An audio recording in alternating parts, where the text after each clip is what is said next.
Alright, hello everyone. Time to get ready for Hera versus Viper. Let me see, I gotta open my Twitch stuff.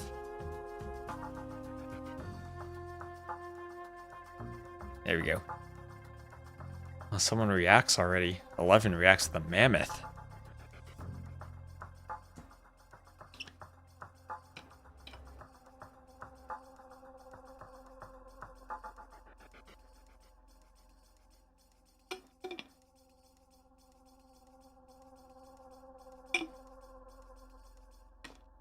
Let's see, we had like 6,000 viewers on T90's channel for that last one. So hopefully we get even better numbers for Hera Viper. And I'm surprised, it looks like they're playing live. I don't expect those two to be playing live at this hour. It's Viper's bedtime. He's turning into Jordan.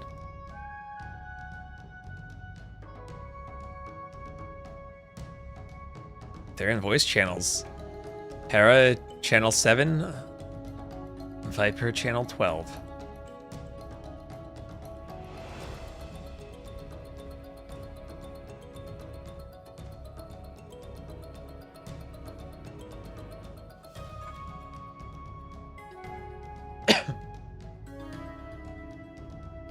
Alright, and we're going to be co-casting today with T90. Make sure my mute hotkey's worked. Hello, Magnet Mood. Make sure we live Twitch and on YouTube. Am I live on YouTube? I always gotta check that I'm live on YouTube. Okay, I am. Now I just have to remember that I have to end the stream on YouTube when we're done there. Hopefully Twitch gets the auto ads out of the way before we get started here.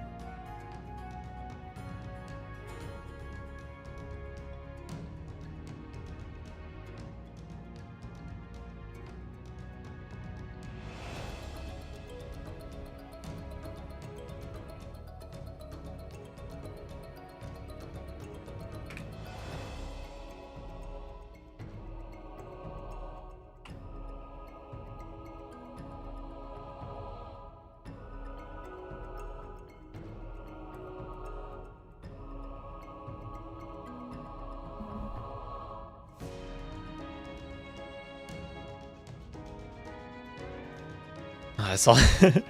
I looked at T90's Twitch chat and saw the ad break.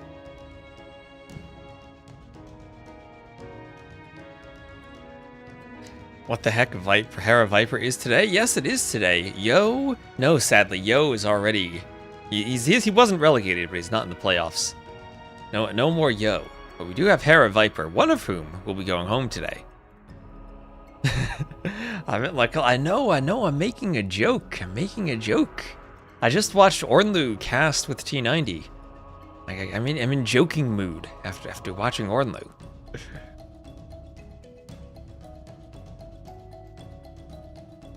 This is my favorite AoE1 music track right now.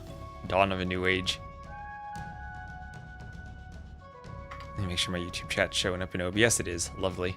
I like it when technology works. So this could be the end of Hera's S-tier streak if he loses here. Could be the end. In all likelihood, he'll win, but it could be the end.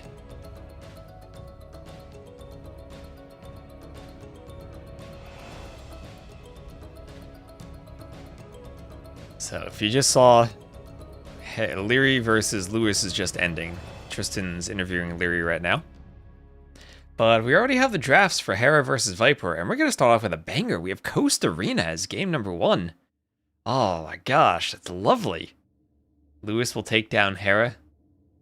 Maybe someday, but right now Viper could be the one to do it. Lewis, unfortunately, just got swept by Leary. Swept Heart only to be swept by Leary, but I'm sure he's still happy with having swept Heart, making it to the quarterfinals. So Hera's map, stranded in high tides. He had to pick high tides. And Viper, bypass an African river. Surprised Viper didn't go for Zimbabwe.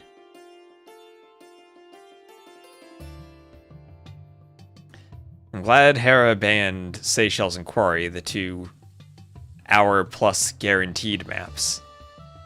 Same with Valley, though. Valley can go long.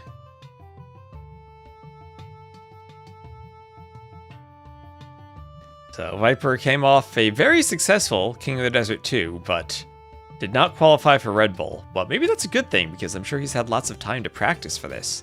To practice for TTL. And he just had his Onamaru boot camp, which maybe helped Lewis get past Hart, but did not help Lewis against Leary, it would seem. Well, maybe Leary will just dominate everyone. He has not lost a single game in TTL yet, so he is looking very scary. Imagine he doesn't lose a single game, but then gets swept by Hera in the finals. That genuinely would not surprise me. Viper, though, is someone who could always be surprising. And hello, Cloud09 Gaming, over on the YouTube chat. How are you doing? I need to design the overlay, but... So, my understanding of Twitch's rules is they don't allow you to combine the Twitch and the YouTube chats, but it's okay if I show Twitch chat and YouTube chat on screen in different areas. So I might be able to, like, take that right... Where is it? That right side of the screen over there that has the chat and, like, cut it into 2 halves? And, like, put YouTube on top and Twitch on bottom somehow? I don't know. I'll have to see. Am I going to cast with T90? Yes, I am. Yes, I am. I will cast with T90. He messaged me earlier today and asked if I wanted to do the 3rd set, and I was like, yes. I've been spending my day working on, as I said, map scripting tools. I got all of my hover documentation working, which is lovely, and now it's about autocomplete. Working on autocomplete now. So like when you're typing, it gives you the autocomplete suggestions, but only the valid ones. That's my goal. Only valid suggestions. So I'm working on that. That's the next part of the project. I'm also waiting for the extension to be approved on Zed. It's up on VS Code, but I need to push the LSP part of it, and I kind of want both of them to be live before I announce it. Did I watch the Leary game? I had it on my second monitor as I was doing primary monitor programming.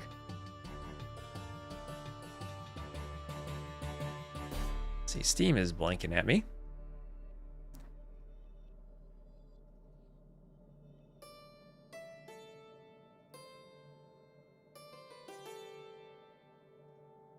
Let me maybe restart DE once. Oh no, I'm good, I'm good. Oh yeah, I do want to restart it, get the thumbnails for the TTL maps. Just to make sure we're all good. So what are your predictions, chat? I'm sure T90 will ask me predictions when he gets online, or when he calls.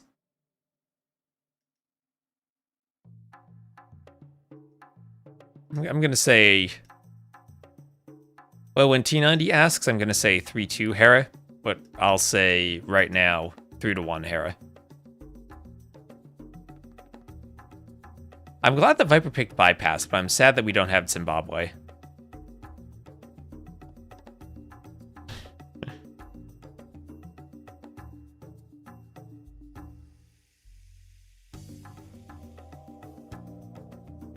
It's more fun whenever you give a prediction. You gotta predict that it goes all 5 games or all 7 games, or like on a best of, predict that it goes the distance. That way, no matter what, you're not gonna be wrong until it's over. Viper picked himself up. He did pick himself up a bit. I'm hoping that the boot camp helped him. His teammate's with Lewis now, so he's probably very motivated.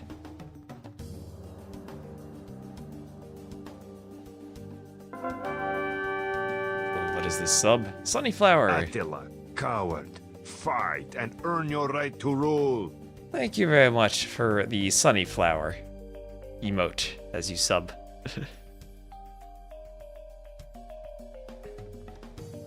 Welcome in. Have you been watching the T90 stream today? Have you been laughing at Ornlu's jokes? He'll do all the quests. Hera has been smashing ladder, though. He lost a few games to Lewis, though. Well, Lewis is the GOAT. No shame in losing to Lewis.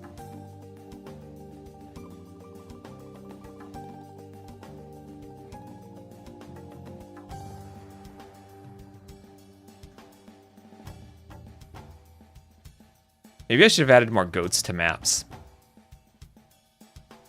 Just to... Maybe Lewis would have done better with more goats. He would have looked and said, hey, look, Mom, I'm in the video game. And then had more motivation. So as I was thinking my thoughts today, I realized I have this mouse mat from the Noble Apartment Cup. But I was thinking maybe I should design my own mouse mat for my desk. And I was thinking, like on my Patreon, I have this banner with like a collage of different things from the pacifist campaigns from AOK. I'm thinking I'd get like a little pacifist campaign montage of different things, different little moments from the campaigns, like El Cid standing near that tree, and make a mouse mat out of that. Because I've been going through this phase where I'm like, I've used very dark and black peripherals for a while, but now I want more light in my room, and I have a lot of light now because I have like lights because I'm casting. So I'm like, I should get light colored peripherals like I've done with my keyboard now. And I need a mouse mat that actually isn't dark, so that like when I put stuff on top of my desk, I can see it and it doesn't blend into the background. I don't know if anyone would be interested in a mouse mat like that. Maybe I need to like get the YouTube content going again and then do another round of pacifist videos and then like sell mouse mats. And like if I like time it with pacifist videos, maybe people would get them. Dark is not in the tournament anymore, you gotta move on. Dark can concentrate on his dance career now.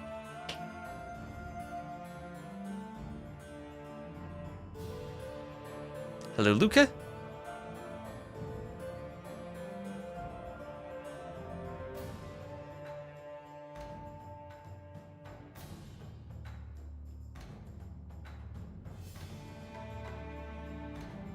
Ready to see Viper domination tonight? I would love to see some Viper domination. Almost as much as I'd love to see Doubt domination. Morning or whatever time it is 4 p.m., which I will call late afternoon, I think. It's not early evening yet, it's late afternoon. Love to see some long games. Then I'm sure you enjoyed seeing ACCM play earlier. How you doing? I'm doing pretty well. As I said, I was working on some map scripting tooling today. So I had a good, fun, and productive day. And now we have Viper Hera to look forward to. I mean, what could be better than Viper Hera? Maybe Viper Doubt, but Viper Doubt 12 years ago. maybe more like 13, 14 years ago.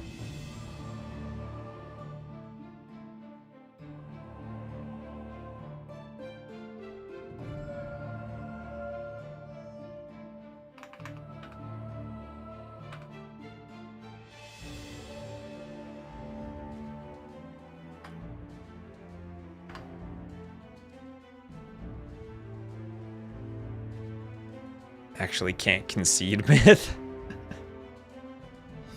It says people trying to come up with acronyms for ACCM. Greetings from a choir rehearsal. Oh, if you're in choir rehearsal, you can't just come to chat without singing. You gotta sing for us. Give us some lovely blessings from your vocal cords.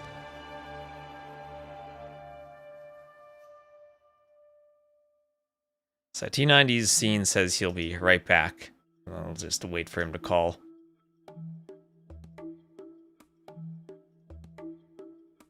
They're going to be live for Rex again? They're going to be live, actually. I am very surprised, but they're going to be live.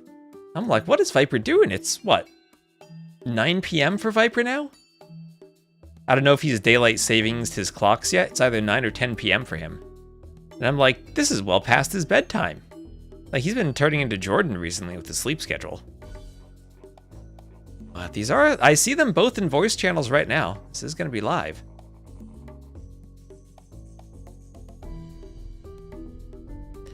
Wonder if the timing will affect him.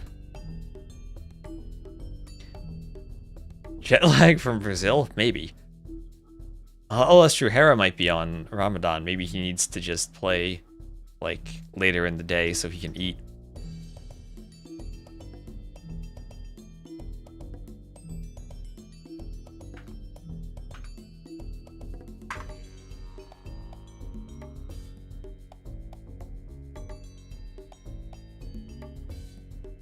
How long does that last? Shouldn't that have ended?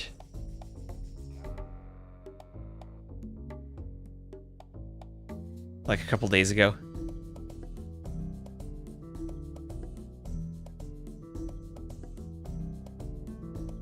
I literally typed this in and AIs gave me 2 different answers, so.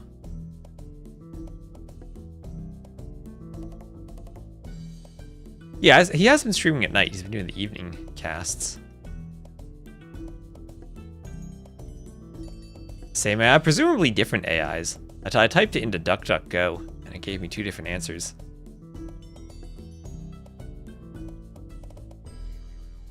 Say hi for you.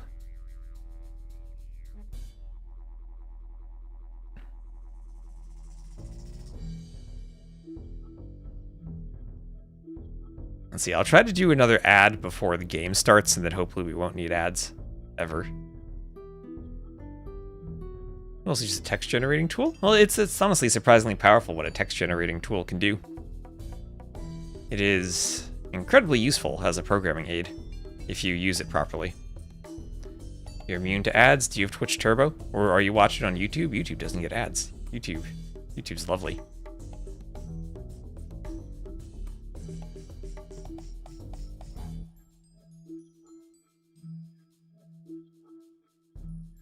Hello, Sneck fan. Are you here to cheer on the Sneck? Are you here to fan him? You don't have ads either? Sometimes countries, or some countries don't get ads. I need one of those VPN sponsorships to say, take a vacation to an adless country. But he'll lose. You don't have confidence? Oh, you gotta believe. You gotta believe in the Sneck.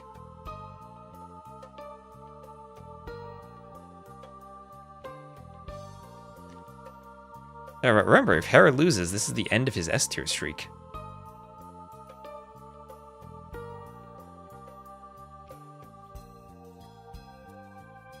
Wish your country outlawed ads like Netherlands outlaws Gamba. The niche country of Germany. Viper 3-0 easy. That's the confidence I want to see in chat. That's the confidence I'm sure we'd see if this were Doubt. I don't know about Viper, though. I don't think people are as confident in Viper. Tried to believe during Willulu qualifiers. I'm still upset he didn't pick Burmese in King of the Desert. Still sad about that.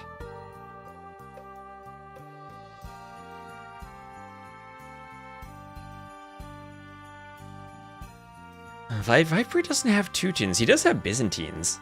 I mean, the draft, he does have Dravidians. He has Koreans, Dravidians, Burgundians, Romans, Byzantines, and Berbers. Against Hera, Mongols, Japanese, Maya, Wu, Turks, and Vietnamese. I do like Byzantines. I like a good Byzantines play. Maybe for Bypass, for Coast Arena? Koreans could be for Coast Arena, too. Koreans could be for Stranded. Dravidians could be for Stranded. Burgundians could be Bypass. Viper has some options. I'm not sure what he does on African River. Maybe that's Romans? Maybe that's Byzantines? Byzantines could be for High Tides? Oh, I got a Discord notification.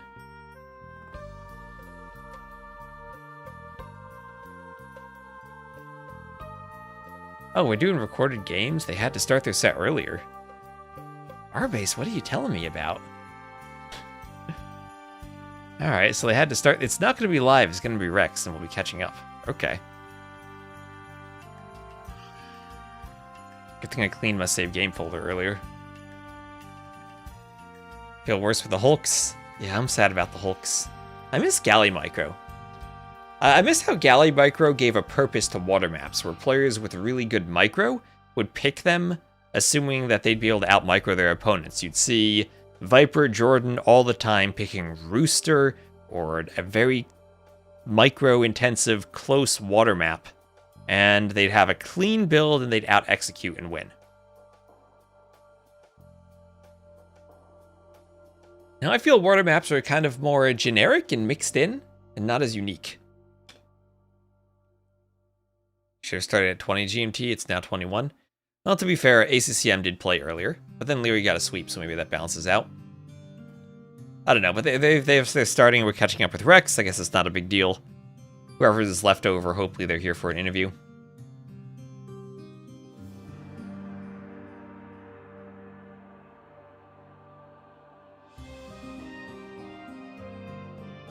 Say we won music. I need to actually... I'm going to be on a call with T90. I'm going to mute the music for myself. Let me know if you guys still hear the music, right? As long as you guys still hear it, that's good. I just gotta make sure that like when I'm on a call, I don't get distracted by the music. T90 predicts for Hera. We need to counter bet.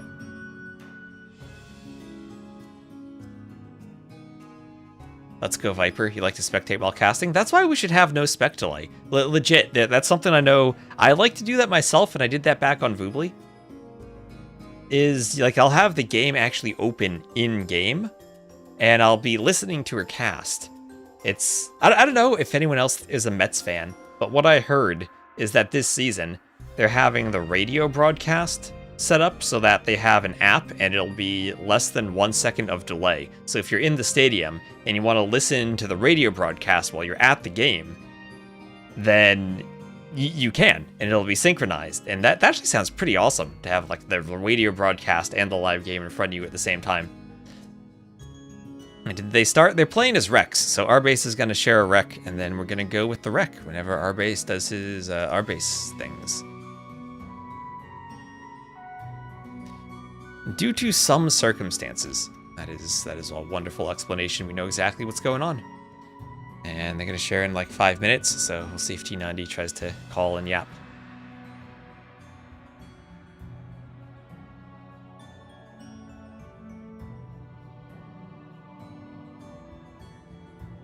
Love looking where you want to look, like if you notice a raid and the caster doesn't. That's the worst thing about being a caster. The more viewers you have, the more people there are who notice things that you don't.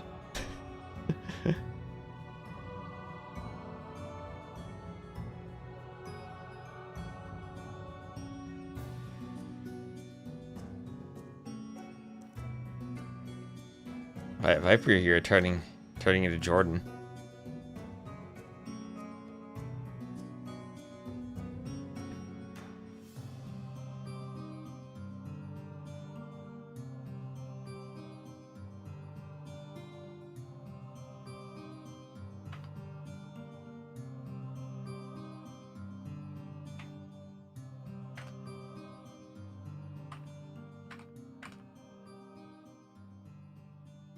Alright, T90's calling, we're gonna join him. Hello. Hello, hello. How's it going? It's going good. Give me 1 second. I was just responding to somebody. Sorry, it's going good, man. It's been a good day. We have big series coming up. How are you doing? I'm doing great. I'm doing great. I am excited for Hera and Viper. I think this is the best thing we could have right now. Hera, Viper, and coming off of the last set they played, which was a 7-game down to the wire set in King of the Desert. So yep, recent history says, yeah, recent history says this should be a good one. No, I agree. I think the group stage of TTL tells a slightly different story. Viper, I didn't think would make playoffs. He needed the 3-0 to make it in the first place. But then, yeah, he won 3-1 against Tato. Looked pretty sharp there. But, you know, it's hard for me to not see Hera as the favorite considering some of the factors. Hera pretty much locked down first place in a really competitive group very early on in the group stage. And then also apparently Viper is a bit ill at the moment. So I don't know. Apparently he was against Tato as well. And he won 3-1 against Tato. But these are some factors you've got to consider here. Yeah, maybe he got sick from all that boot camp practice he did. I know whenever I travel for an Age of Empires event, I always get sick. It's a lot. It's a lot of travel, yeah. I'm not too sure. Also the time of year, right? It's been like really cold. And you live in Florida, T90. You can't tell me it's been cold. Well, I get cold because I run my air conditioning. You get cold because your air conditioning is on too much. I mean, you're not wrong. I'm trying to be respectful of everyone else that is dealing with large amounts of snow and cold, okay? But I personally do not deal with those problems. I have to deal with lots of sun and humidity in the summer, and also all the Florida men. But beyond that, yeah, no snow for me. You have to deal with all those alligators. You have to get loom IRL whenever you walk outside. Oh, I'm so loomed, dude. I loom before I leave. You better believe it. You better believe it.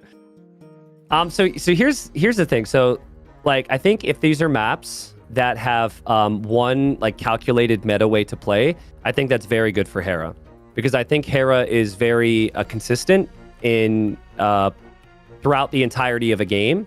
What Hera wants to avoid is like one and done moments, like that moment where it can be like, bam, game can end, right? And honestly, these maps are all not really what you want there as far as Hera is concerned, right? Like, I think High Tides and Stranded, he can have everything within his control, but there's still a lot of things to focus on, a lot of things that could change in the blink of an eye. And then you got like Game 1 Coast Arena. Who knows what's going to happen there in terms of castle drops and whatnot. And then Bypass and African River have their own punishing aspects. So I think if there was a map pool where Hera could struggle a little, maybe this is it, TUS. So I clarified the situation with the viewers that the series is like kind of being played now, but we got to sync up the first rec because they played a bit earlier because of Viper feeling off. And then I assume you have the rec and we can just hop right in. Yeah, Arbase has sent me the rec.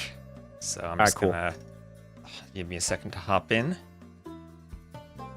But like Civ-wise, we had a lot of the big ones banned out here by Hera. Hera's like, I don't want Spanish in there, Portuguese, Bengalis, Bohemians. Those are 4 civs that Viper would want for Bypass or Coast Arena.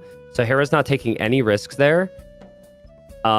He does pick up Turks himself, which we might see in the first game. And maybe Viper opts to go for like Berbers or something there. But thank you, viewers, again for being here. Thanks for your interest. Final quarterfinal here. Obviously, we've got the semifinals tomorrow, the finals on Sunday. We definitely need you guys around backing TTL, and hopefully we just have nonstop good games here. I also like the Tupi Ben from Hera. A Blackwood Archer build that we saw the other day was incredibly strong. So, well, wait. Do we know? Have we confirmed that both of these players have the DLCs? Don't worry, they're not Leary. They have the DLCs, okay? The only person who would be able to make it into a semifinal of an S-tier tournament without all the civs would be Leary. I think I've seen enough evidence. I think you could take Hera and remove all of the DLCs from Hera, and he'd still be in the same spot he's in right now. I don't think he needs the new civs. That's true, and Hera is definitely the player who does not want to deal with any surprises here. I think Viper's the one who'd be very receptive to playing some of the new civs and exploring like some of the creativity that they offer in the tournament. But that would be very characteristic of Viper to explore a new civ he's never played before in the middle of a tournament. Yeah, and make it happen. Yeah, and make it happen and look like he practiced it before. And then I would ask Viper in the interview, how much preparation did you put into that? And he would say none. But that would be the snake. I'm at 0 seconds. I'm at 0 seconds too. Cool. Then 3, 2, 1, go. Here we are. So we'll see. Again, apparently Viper not feeling at 100%, but apparently he wasn't when he played against Tato in the round of 12 to make it here. Viper's had a topsy-turvy season. He almost didn't make the playoffs, and at one point we thought he would be relegated, but he turned it up when he needed to. A 1-3-0 versus Mihai, and then 1-3-1 versus Tato to make it here. He's up against Hera, who's the one who kind of took his throne, and Hera, a very different storyline this season, T-West, pretty inevitable. Got 12 wins and 3 losses in the group stage, and in my mind is the favorite. So we've got Coast Arena, classic Civ matchup, Japanese versus Byzantines. Yeah, interesting Civ matchup now that we have the Hulks. The water change has come in, and the Byzantines probably not as good as they were in the past when they could go fire ships, and there wasn't much you could do against that. Now the Japanese have the Hulks as an option, and they can garrison their fishing ships. Fish traps have more HP, so if Hera wants to focus fully on the water and on fishing, maybe there's an option for that.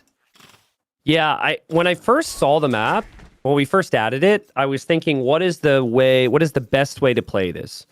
And I kind of figured that a player like Hera would lean super heavy into the fish, and they would utilize these oysters on the back.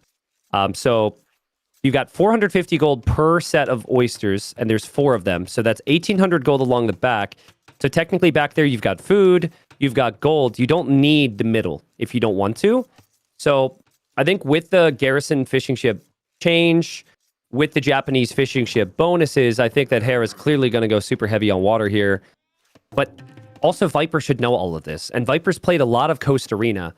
So Viper should be thinking through his options at the moment on if he could go castle drop, if he could go like some type of land pressure, or if he wants to play water himself as the Byzantines. Yeah, this is a Civ matchup where if you go heavy on land, I usually do prefer Byzantines over Japanese on this style of map. They have the better castles and the faster Imperial Age. They can win the Trebor. And even in terms of their monks, the Japanese do miss heresy. So if the Byzantines go for a heavy monk rush, that could even be good for them in the long run. They'll bombard cannon. They have a ton of tools for the middle on Arena. And it's just going to come down to, I think, what can they do against the fish? And can Hera get a lead with the fish? No, I agree. This is a matchup which typically just scales better and better for Byzantines. And this is a Civ that Viper has picked a lot because of that very reason. Basically, if Viper survives the early stages of this game, cheaper military options on land, better military options on land, I would argue. And you could also argue a better navy, but I think the Byzantine navy isn't what it used to be. Before the introduction of Hawks, you could go for the faster firing fires because, you know, you basically had two options. But fire ships and Dramans attacking 25% faster, that bonus doesn't feel helpful to me at all because you're just not going to go fire ships here. You're most likely going to go Hawks or you're going to go galleys. So I think eventually the devs might change something with the Byzantines to make them fit where they did before. Yeah, I mean, who knows if maybe Dromans could be useful. You have some type of crazy game where Viper's on water late game using Dromans on the outside to stop Hera from taking wood. That would be awesome if we get to that stage. Yeah, no, I agree. A detail here from Viper that he's thought of that maybe we haven't touched on yet is we have seen some people try land aggression through transport ships. So Viper's houses along the back. He played a game against Dark in week 1 of group stage, right? And players, they're all a product of their experiences. And Dark went man at arms and gave him some real problems. So I think Viper's like, I could still see Hera trying a transport ship. So just in case, little house wall behind, it would funnel the pressure in towards the TC. I don't know. I feel that Hera is not the player who's going to go for a transport ship like that in a tournament. I agree. Like Viper is. Viper definitely could do that. Hera, I don't see that. Yeah, Chad is pointing out that these players are basically noobs. Hera has 7 seconds of idle TC time, which is just so embarrassing. And Viper actually has 13 seconds of idle TC. So he was just housed. If you want to find a moment to be critical of these two beastly players, there you go.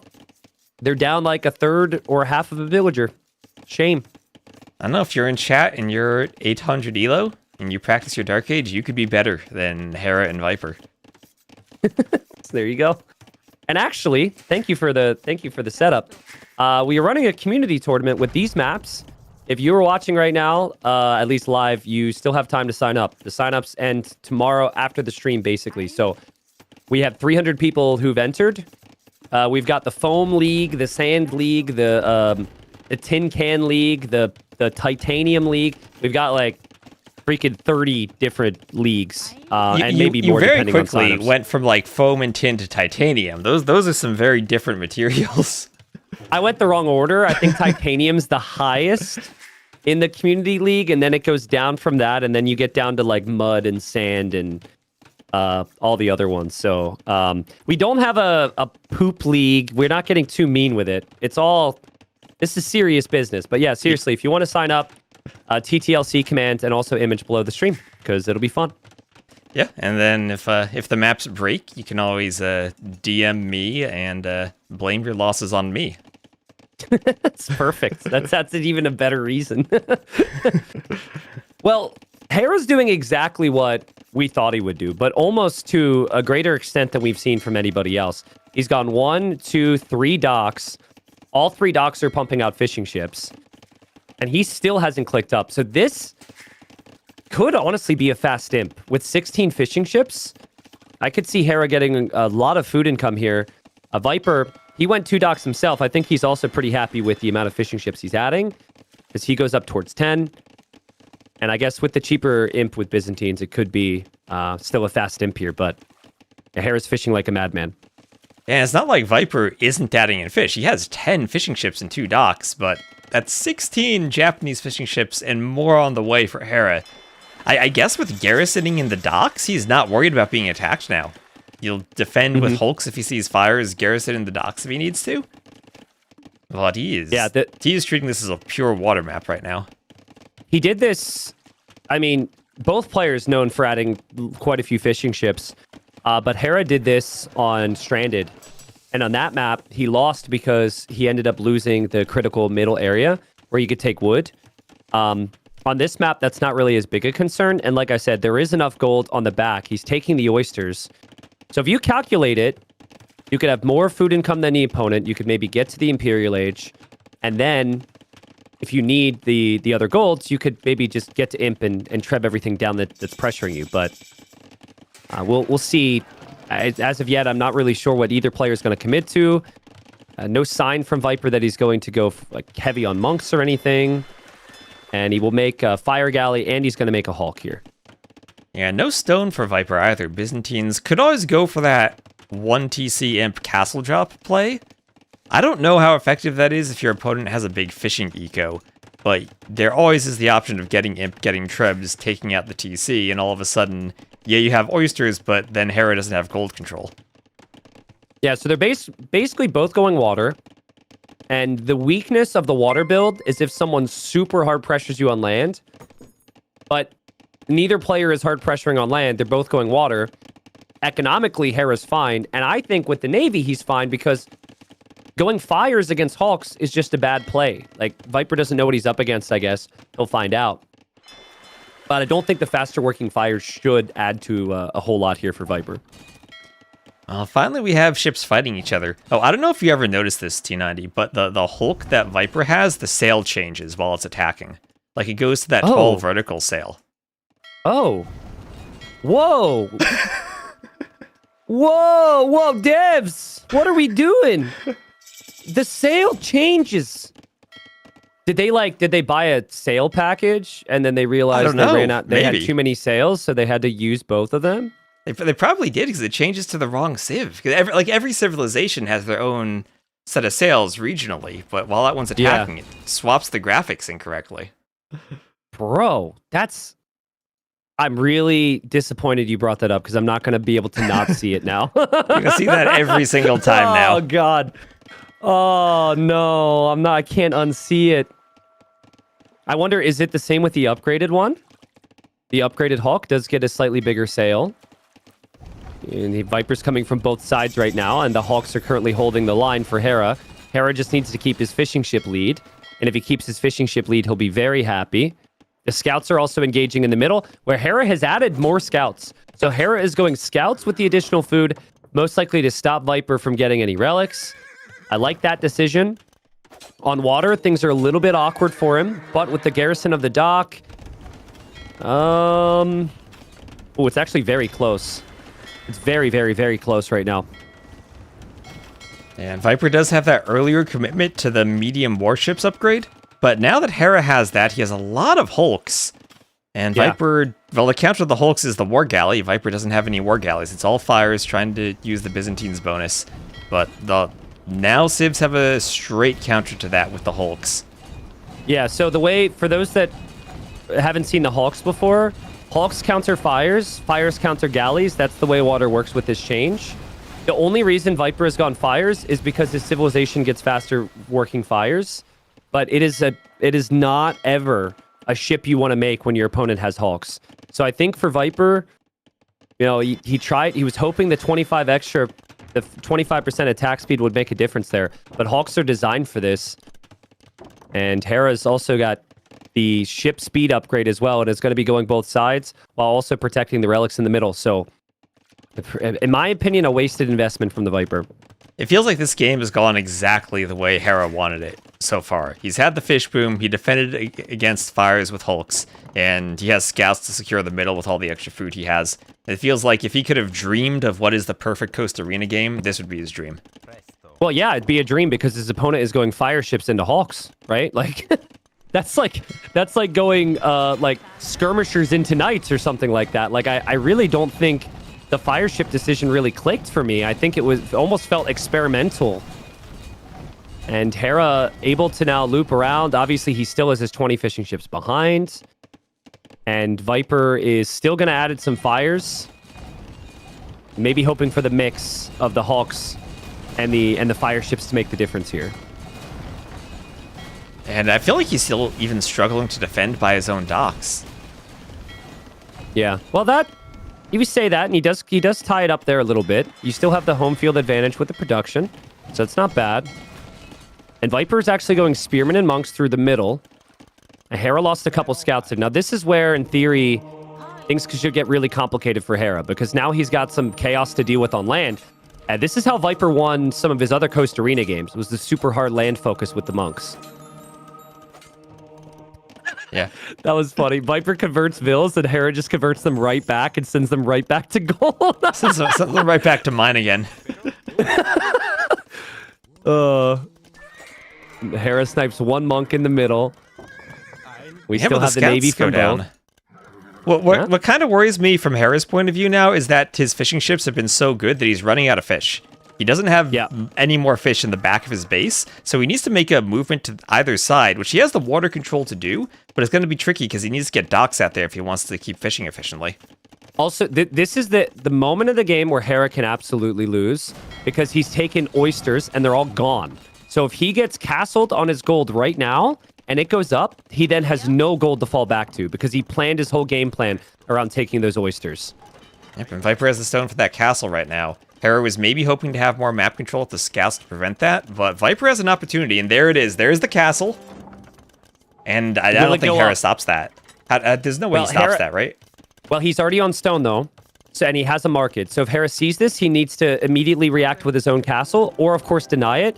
You have two choices. They're still looking at the water where Hera is winning big time.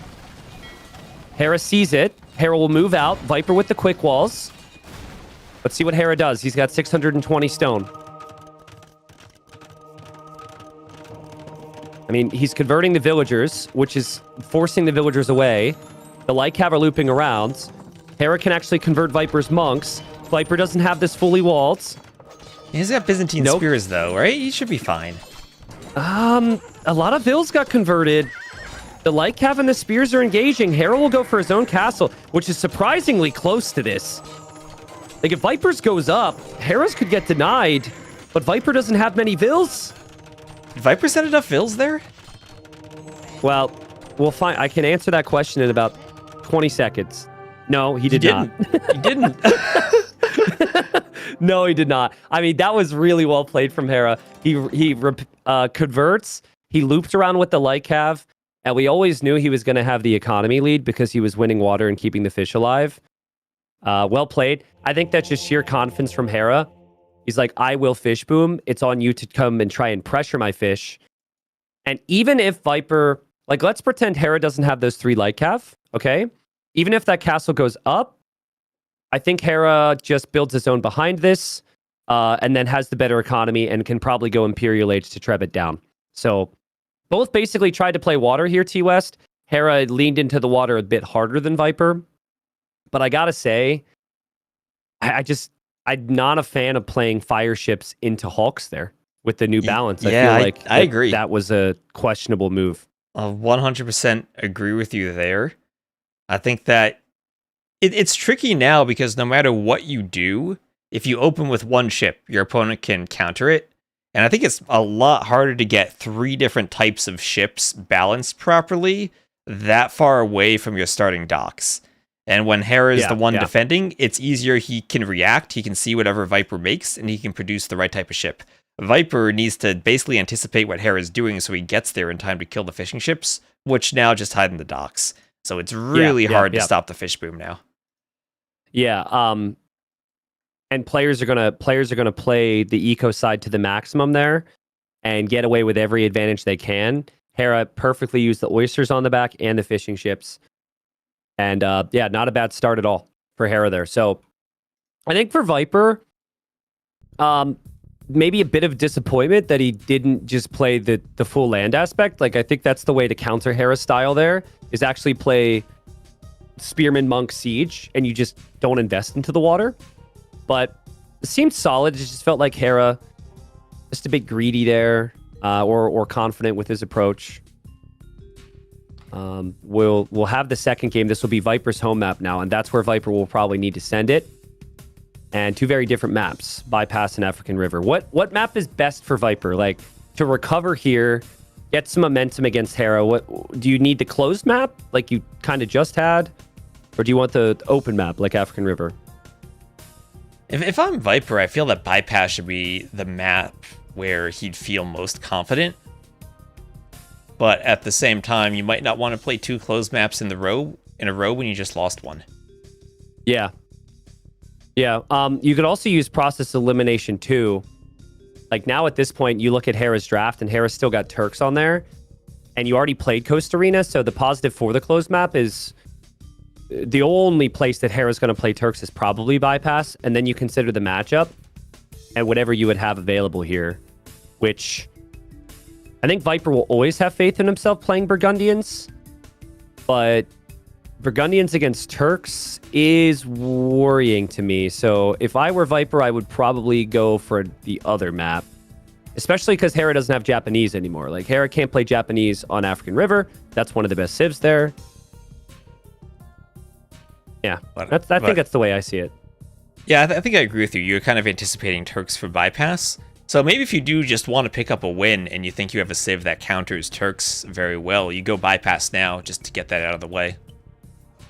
Yeah, I think it's very dangerous. Hera's played well with Turks on a lot of maps, but especially on Bypass. So if Viper chooses to go that route, hopefully he's ready for what we get. And it is going to be Bypass game number 2 here, T-West, so we can sync up on it. Lots to talk about. We might not actually have a lot of time to talk about it because Viper might have to be aggressive early. Let me know when you're good to go. I'm good to go. I'm at 0 seconds whenever you're ready. All right. Yep. 3, 2, 1, go. Here we are. So, yeah, for those that don't really remember the history of the map, we worked out this map Bypass for one of the hidden cups. And so we didn't know who the players were. And one of the builds shown in that tournament was by Hera. He went Turks. I think there were 2 players. It was Hart and Hera, who, of course, were practice partners and teammates. And they went for Turks, Fast Imp, 1 TC, hand cannons, bombard cannons, and basically utilized fighting through the middle. And it's the Turks gunpowder that can be very strong. They don't really have the eco bonuses of the Burgundians. And for the Burgundians and Viper, it's all about adaptability with eco. So what are you thinking right now if you're Viper? Because that opening through the middle, that could mean a lot of different things. And he's going to need some time to breathe here. Well, if you pick Burgundians, it's all about the eco on a closed map. I don't think there's much else you do. You could maybe Monk Rush with them, but I think it's going to have to be some way he goes for an eco approach, gets 3 TCs as soon as he can, and then tries to boom. I worry if you go town centers and you're getting pressured by like Janissaries and Mangonels, how you would defend from that. But maybe what you could try here for your Viper is something that incorporates a little bit of outside booming. So 2nd and 3rd TC on the outside, Hera comes knocking in the front, then at least you have some of that eco safe. It's a bit of a guessing game though, right? Because in Hera's case, Hera could also just play Lycav, which Turks could get for free. And then Hera could play the late game and use the map control and use the mobility. And Turks should be great late game. I don't know what Burgundians do against the heavy cav archer from Turks, because Burgundians, usually you think of them having good gunpowder, maybe even the option for paladins, but I think all the things they do best should be countered by the Sipahi cav archers if Terra can get that route. Yeah, it is strong, but I've seen it die twice so far this season, and the reason for it is because it takes so much time to get there, and the people are playing against it pressure the golds very quickly on the sides. You just think about how do 5 knights perform against 5 cav archers? The knights always win, right? Because it's low numbers, and low numbers, ranged units struggle. So, no, I'm in agreement with you, but there is a timing for Paladin and Halp as a combination, which we've seen work before. Even like Paladin Skirmisher could be kind of an option there for Viper. Was it you who scripted this map with me initially, or was that... I think that was Trazini. Was it a different time? It was Krazini. I know Okay, I've forget. updated it several times. Are there any interesting little map tidbits that viewers want to hear about how annoying it is to script certain things or get On various this things one? to spawn? Actually, when I did it for Hidden Cup and then the game updated later, it broke the map. It was a holdover from when Trezini had scripted it. He had typed something in the map script that was just ignored. But after they updated DE, it was no longer ignored and it broke the script. And I got dozens of DMs about people who were using the map script from Hidden Cup 5 in their own custom tournaments that suddenly it was broken. And I had to go rush and fix it. How complex are these codes for a map script? Yeah, Can you hear me, by the way? Yeah, okay. I think It's I not might that- have dropped for a second, but yeah. Okay, it's not that complex. It's just a lot of jank. It's from the 90s and was never intended to do the things that we do with it now. Okay, got it. All right, I'm curious. I mean, I know nothing about it. I know how I want the maps to look and how I want certain things to generate, but that's the extent of it for me. So, yeah, guys, I think everything we talked about the potential of the Turks is why Viper is doing what he's doing right now. Like, this is a really awkward matchup for him. Wouldn't typically expect the Burgundians to go for the aggression, but he's got the barracks already. This almost feels like he wants to play Flemish militia and archers. And then Hera is definitely going fast castle. So I don't know exactly what Hera's expecting from Viper here, but he will have to adapt to this. Well, if you want to go aggressive with the Burgundians, it's great because you have the eco upgrades behind it. You have the cheaper eco upgrades, you can do the castle age upgrades, and you can stay feudal for a bit longer than other civs do, and it won't be as punishing. So if Hera's going straight fast castle and gets disrupted because he needs to react to the militia, that could give Viper a bit of an eco lead. That ostrich just decided to run right in Hera's base for him. Oh, and now he's leaving. Now it runs back. Okay. Hera They do gets that disrupted. sometimes. He's going to open the gate. Will it go back in? Oh, no. No, it's not. But Viper's about to reach feudal, which means he can attack Hera's scout, which Hera's never expecting. And now Hera deletes his walls in two different areas. Hera losing his scout would be really painful. Viper needs this kill, and Viper's going to get it. That's really good for Viper. Oh, especially with the Flemish militia aggression. That's going to be one less unit to help fight off or prevent quick walls if they start breaking in. And Hera's still Dark Age. He's still Dark Age against this, so he can't counter tower if the Trush comes in. This is just the last thing you expect from Burgundians. But Hera loses his goat because he was out wandering around with his goat. Hera's base isn't walled on the backside. Here comes the Flemish militia. Here comes the tower. Hera does not have loom at the moment, which is fine against the scout, but against any archers and towers, it could be a problem. And Viper did get Bowsaw as well. So his eco, while it's seen better days with the food eco, the wood eco will be very strong for Viper. Yeah, and without loom, walling against the tower is going to be really difficult. The only option Hera really has now, he's done a wall of houses, is he needs to then do that circle of walls outside the tower's range. Because he can't commit to houses anymore without loom. Yeah, really smart for Viper to take down the gate because you have a wider surface area, and then you can use all of your units to attack the house as well. I think Hera's house will actually go down, and the units are going to be in, and he has loom queued behind a villager. That can't be right. I think he has to cancel the villager. Oh, hopefully he notices that. And this is the Dark Age house, so -2 melee armor, that goes down really quickly, and he has to run. Yeah. All right, so damage control from Hera. He goes to stone, which Viper will be able to see behind this. Viper marches right in. Viper can't build another tower, but he might not even need to. Again, Hera doesn't have loom instantly, so a bit risky here, but it will eventually come in. He'll drop the market. He'll drop the blacksmith.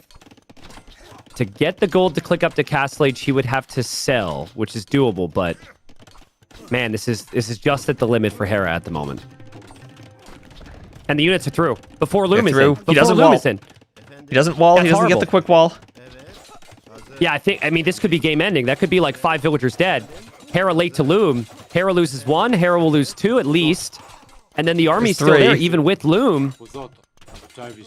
Yeah, just Hera never expected this.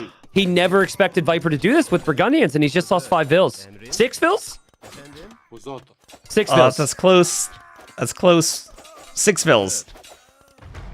Oh, Okay. so he's up to castle. He's up to castle. I mean, what we've seen so many Phosphoro games, though. We know you don't need villagers. You just need castle agent and a castle, and you're fine, right?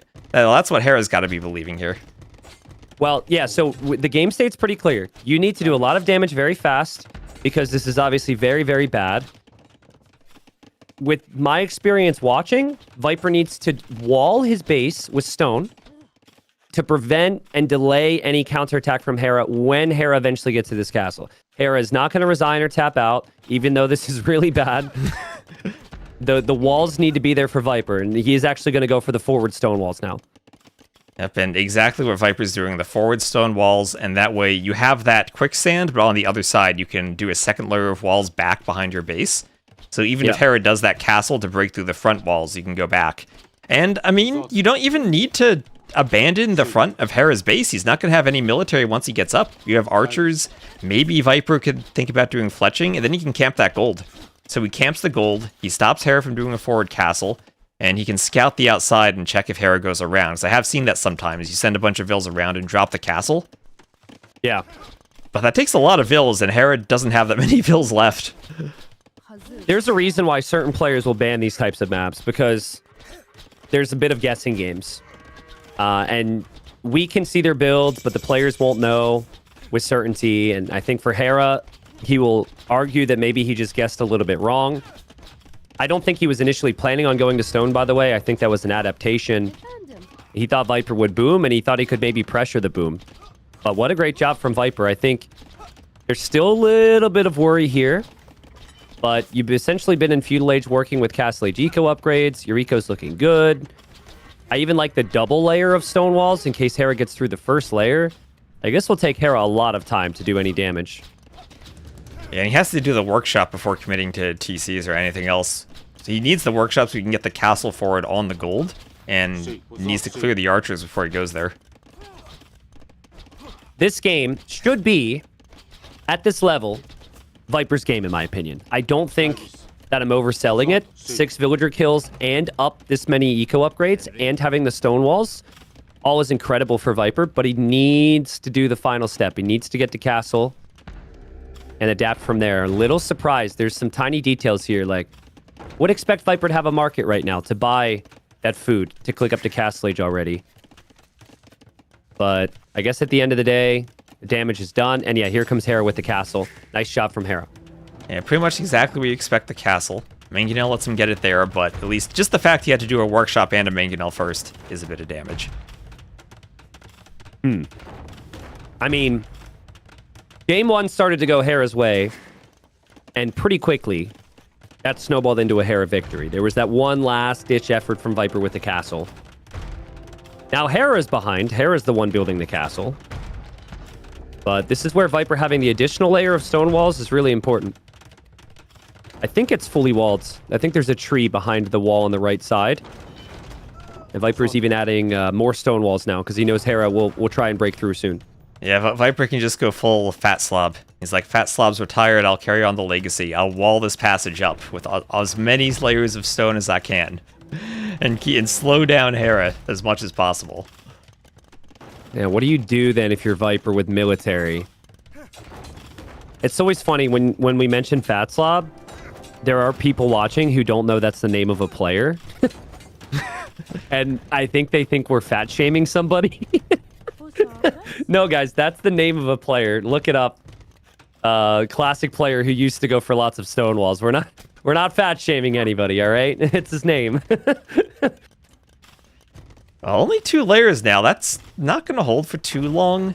Hera will get some extra damage on them while Viper's still feudal. So the Viper has a bit of time before he gets up and gets more HP on the walls. Yeah, but, I mean, Viper's resources are looking set to go imp if he wants. But I don't know, like, fast imp as the Burgundians? I don't know what you would gain from that. Yeah, I mean, you gain... I wouldn't mind guard tower defense here for Viper. You gain gunpowder units plus 25% attack. The only downside is you need to do chemistry. Yeah. I feel like what makes the fast imp so strong is the free chemistry. But fast imp isn't an option for Hera anymore. Like, he has to send... He spent so much food on the Janissaries, he has to just continue down this line. I really don't like siege defense against gunpowder. I don't understand what I'm seeing here from Viper at the moment. We'll see if it works, but like, your Mangonels can be shot by the Janissaries, and they get one shot. Then the siege kills the front of your base, where you don't have any resistance now. I would have expected guard tower defense. Like, so many people would have gone guard tower defense. Yeah, Viper also going to the outside. Looking to boom up. So 3 TCs from him. Yeah. Well, it comes down to if his walls hold, basically. Yeah, and how good's the micro against the Janissaries? Remember, they used to have 8 range, but that was nerfed to 7. Oh, the Mangonel. That's why Mangonels are still risky against Janissaries. The Janissaries are not as good as they used to be. But all of a sudden, Viper retreating, doing another set of house walls. But I don't like that from the point of view that now Hera has room if he breaks those gates. If he ever comes forward, he can fit a castle there. It'll be far enough after the quicksand that a castle can go up. I mean, we saw Tato and Barrels just use guard tower defense perfectly the whole season. This was as clear a situation for guard tower defense as I've seen. And he went Mangonel, which now he's realizing doesn't work. And now Hera's starting to make some progress. I think Hera sees that Mangonel too, and he's thinking what I'm thinking. He's like, that is not going to work here. And now that tower doesn't protect the whole front of the base. Now you've got that tower in kind of a weird side position, and now you have to go for another one. But still, Viper with the Vil lead. None of the early stuff matters as long as he gets the win. But this is dangerous. Yeah, now that workshop's going to be useless. It's going to go down because it's so far forward. And Viper's doing guard towers now, but it's too late. He probably just needed to swap the order there. Even the feudal age watchtower is on his way up. And as soon as he got castle, throw down the university, do the guard tower and Bodkin upgrades, and then he'd be much safer from the Mangonels. Okay, but guard tower's in. Viper's villager and eco efficiency's gone way down. He's missing a lot of farms too, which he invested into, but he still has positives. He's still going to get the relics. Is there a weird angle there for Hera to actually push the TC? It feels like he can't, but he could drop a castle. He could. He's back on stone. He's 7 Vils on stone now. And I think that's what he has 11 Vils on stone now, sending more. And I think that's his angle. You just clear out this range. Viper doesn't have a workshop anymore, so it's going to be hard for him to get a counter Mangonel. And Hera should be able to get one castle that hits both guard towers and the TC. You know what I think this is, though? I think Hera's going to try what Viper tried in that game against Tato, where you don't shy away from the Mangonels, and you go for like 6 or 7 of them. 6 or 7 Mangonels take down one tower with repairs, and then your Janissaries take down Viper's Mangonel. Because he's still making siege, which normally people would stop unless they think they have a chance. Yeah, and there goes Hera. He'll dive. He'll go for the tower. He'll force Viper's Mangonel away. Viper's making another tower, so we'll have 2 of them. He's also going to try for Cavalier. Will Viper's tower stay up here? No, it won't. So far, he loses 1. Oh, 2 Mangonels down, though. 2 Mangonels down. Yeah. I think Viper kind of takes that trade. I think Viper takes that trade because he's ahead in Vils, right? Yeah. I mean, if that tower goes down and Hera doesn't lose those Mangonels, then that's great for Hera because he pressures the next tower right away. And Viper's just trying to buy time for Cavalier now. But he doesn't have those farming space. He'll take the hunt on the outside. But you need a lot of food to produce Cavaliers. Well, yeah, it delays your Imperial Age time. Also, Cavaliers are not my favorite unit against the Janissaries, but I guess you have the towers for that.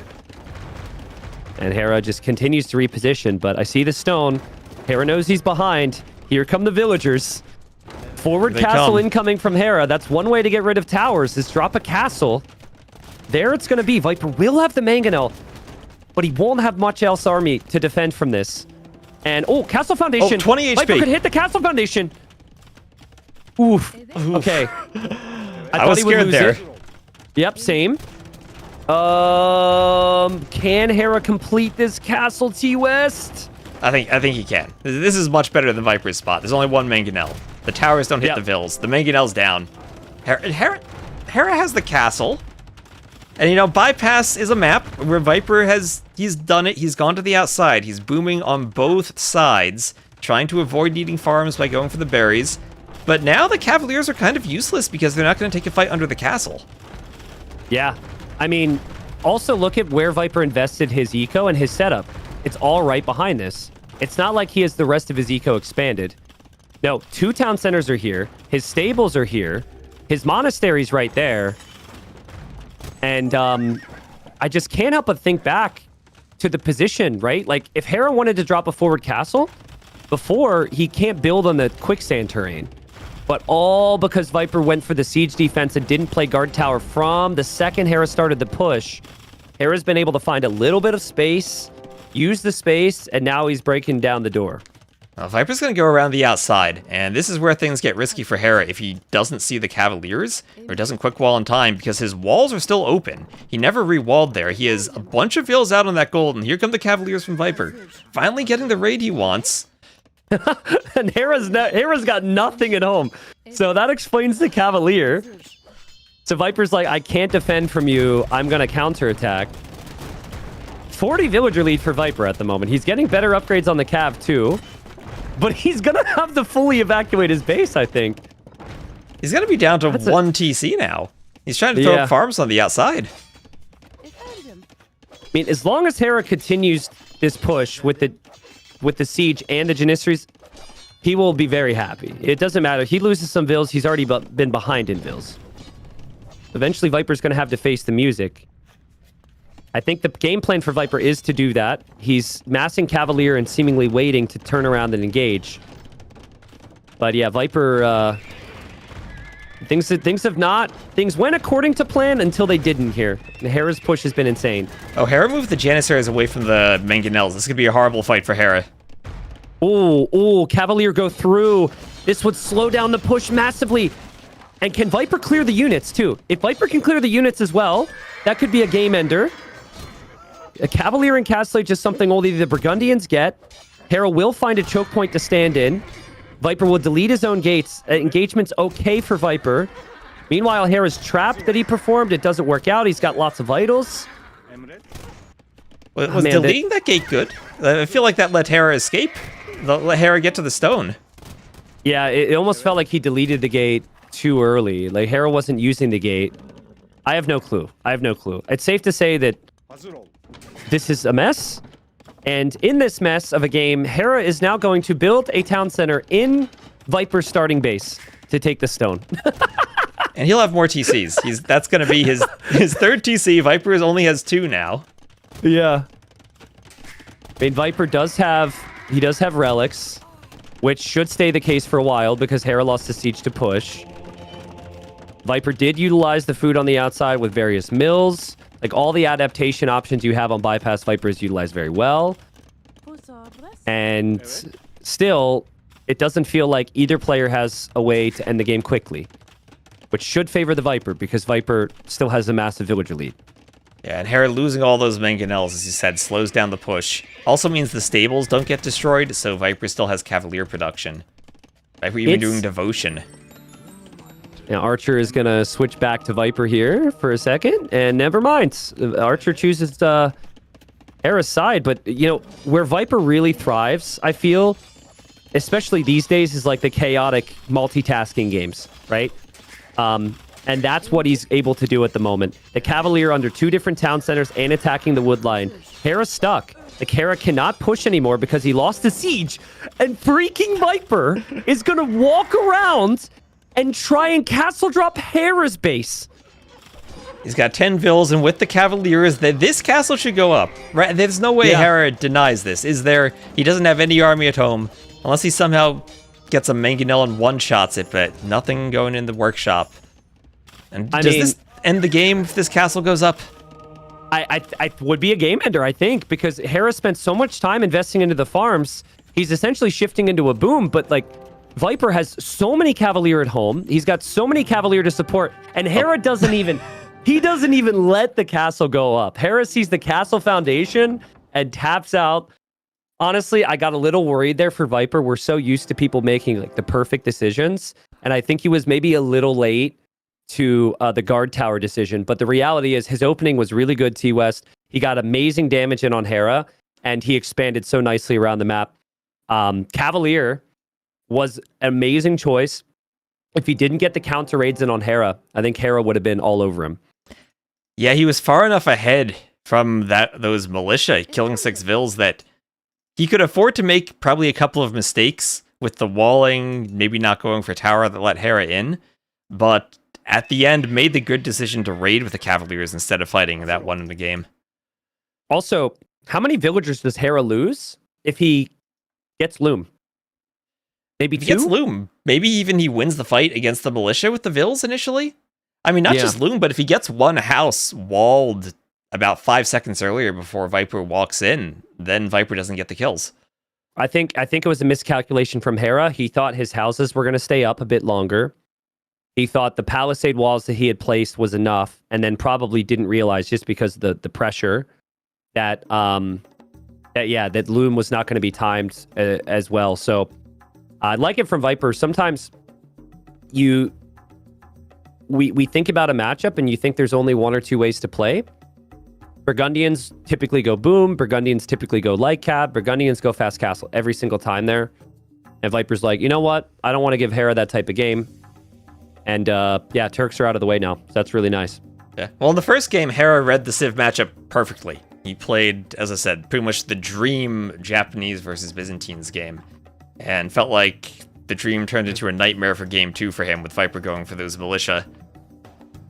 And now we have game number 3. What do you think Hera goes for?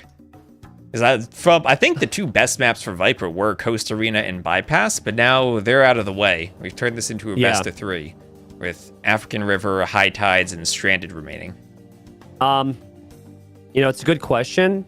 Again, I think for Hera, what I said before kind of happened there, game 2. You don't want a situation where there's some guessing games on like where your opponent's going to be, what your opponent's going to go for. You want something where it's very defined what works and what doesn't and what can happen. With that in mind, I think I would go Stranded here. I say that, and I see that Hera's actually going to go African River. So he's going to go to Viper's home map. But yeah, I mean, Hera doesn't have to deal with the stone walls anymore, at least. And we'll hope to bounce back here. Game 3. I mean, both players have fantastic civs here, T-West. Let me know when you're ready. We can hop right into it. I'm ready. Cool. Yeah, 3, 2, 1, go. Surprising. A little bit surprising. Hera chooses game 3 to go to Viper's home map. That is a map that everyone's going to understand at this point, but we've got Wu for Hera. We've got the Dravidians for the Viper, and they are right next to each other on this map, T-West. So a lot of adapting, a lot of multitasking. There's the water, there's the land, and again, they're like right next to each other. Yeah, and what the sad thing about this map, though, is demos being nerfed in the water patch. We saw some good demos earlier, and I don't know, I don't think we see the same quality of demo ship that we had been seeing earlier. Well, Viper found a pretty crazy demo on Coast Arena against Dark, so if anyone's going to make the demo, it's probably still Viper. And it is, there is an opportunity to do that on this map because of all the walkable water terrain. But yeah, the things you're looking for are dock positions. The things you're looking for from both civs is man-at-arms. A nice little detail here from Viper. This is a thing that players would fight over. Viper is actually pushing the neutral zebras first. So he can basically steal them and save his ostrich and his zebras for later. Yeah, I spent a lot of time. I had a call with our base and we looked at all the maps, making sure that the zebras in the middle were balanced and that the TCs were balanced, so that some of them are overlapping the shallows and some of them are not. I'm laughing because I point out the zebras being stolen, and of course there's a random Twitch chatter calling the GG. I mean, come on, guys. Yeah, GG. Zebras stolen, it's over. No, how do you come back from that? There's no way that's GG. I mean, yeah, okay, Hera's got a little less food, but there's still plenty of food on the map. He's got the rhino, he's got the ostrich, he's got the fish. Settle down, guys. Settle down. What do you think Hera would prefer, though? Losing 6 villagers or losing 1 zebra? He would prefer to lose 1 zebra. No. He would prefer to lose the zebra. I'm not sure about 6 vills, but 1-for-1 trades may be a bit different. Just a couple surprising things here from Hera. It's not a bad thing, but this is something to think about for the long term. In tournaments, you don't typically see people scout so heavily into these far areas. But also, people have often forgotten about expanding to these areas, taking the stones and the golds and the hunt in the corners. So the fact that Hera's scouting out there is a little risky, but It gives him lots of vision for where he can go when things get crazy later on. You look at Viper's base, he's not doing that, right? So Viper knows there will be something out there, but he doesn't know exactly where it's located. So if the game gets really crazy, would not surprise me to see Hera actually send villagers to the outer corners here. Yeah, in each of the corners, you do have a guaranteed spawn of a gold, a stone, an ostrich patch, and berries. So you can get away with not scouting it and simply assume that it's out there, but always much nicer to know exactly where to send the vills if you're planning on sending them out there right from the get-go. Yeah, and Hera's still out there, right? Like, Hera sees the gold in the very north. Now, realistically, I don't think you'd want to go up there. You kind of want to go to the back because that's further away from your opponent, but yeah, all these little details play its role. And scouting is huge on the map because you need to find, at least with these civs, will the players open with infantry, and where's the barracks? And then also, where's the dock going to be? That's really two options. Viper will not find the dock here, so he'll use process of elimination to guess and confirm that Hera's in the north. Or I guess, like, kind of the east, or west. Sorry, I eventually got there. And directions are hard Hera will sometimes. eventually do the same. Yeah, directions are hard. 25% chance to get it right. And Viper is going to scout. So you'll see Hera's doing Loom this time. And he'll do Loom crucially before the scout gets to the Dockville. So Viper almost got there, but not in time to potentially snipe the Vill, where you're on the shallows, so you can't quick wall the Vill until you get back to land. That can be a bit risky to be fishing with the Vill on this map. Hera places the barracks to the side. He might have done that regardless, but I think it's nice that he's done this after Viper's already passed by.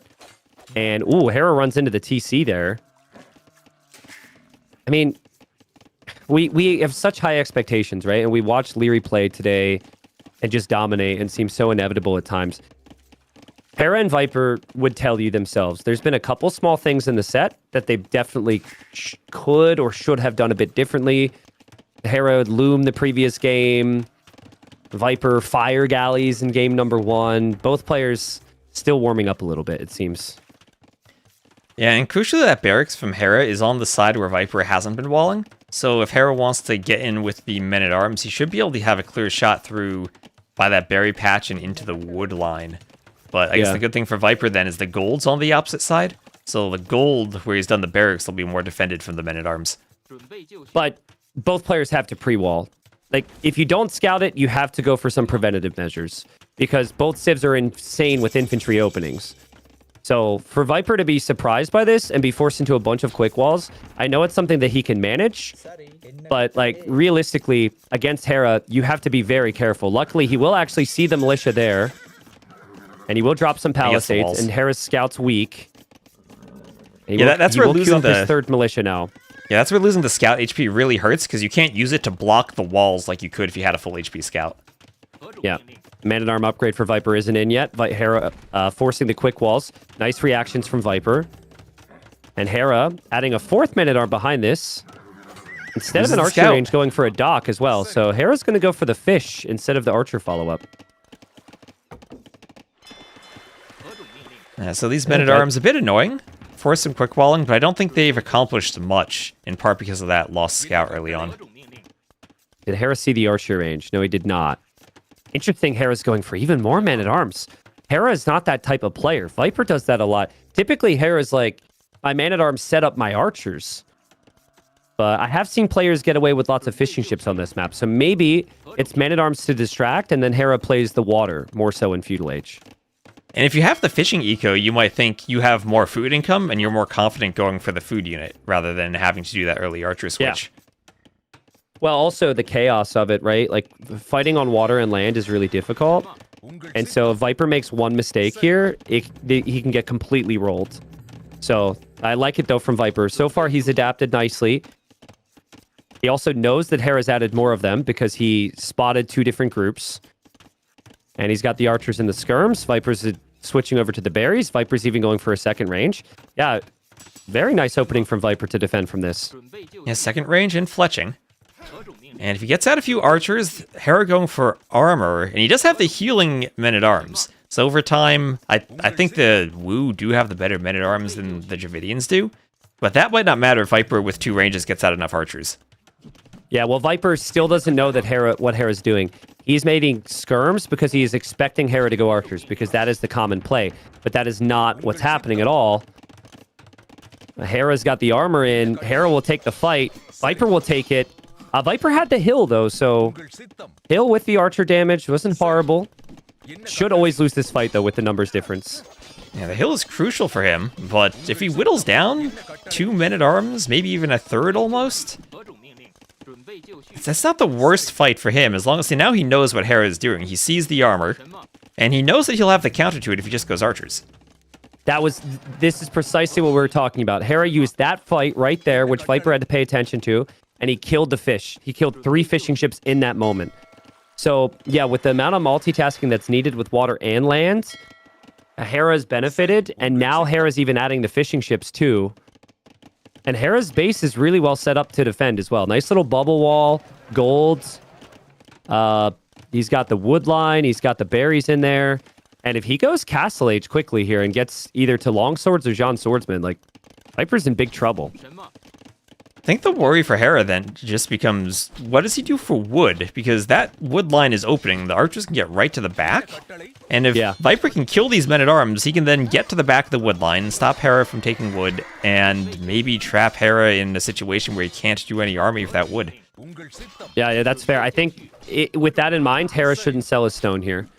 Now, I'm going to say that, and he's going to immediately sell his stone, because that's how it always works. He doesn't need to, though. I think you just tower. Yeah, you tower. Yeah. And then you wait. If you sell your stone, then you do have issues with the wood line. But again, with the way his base is set up, he's okay.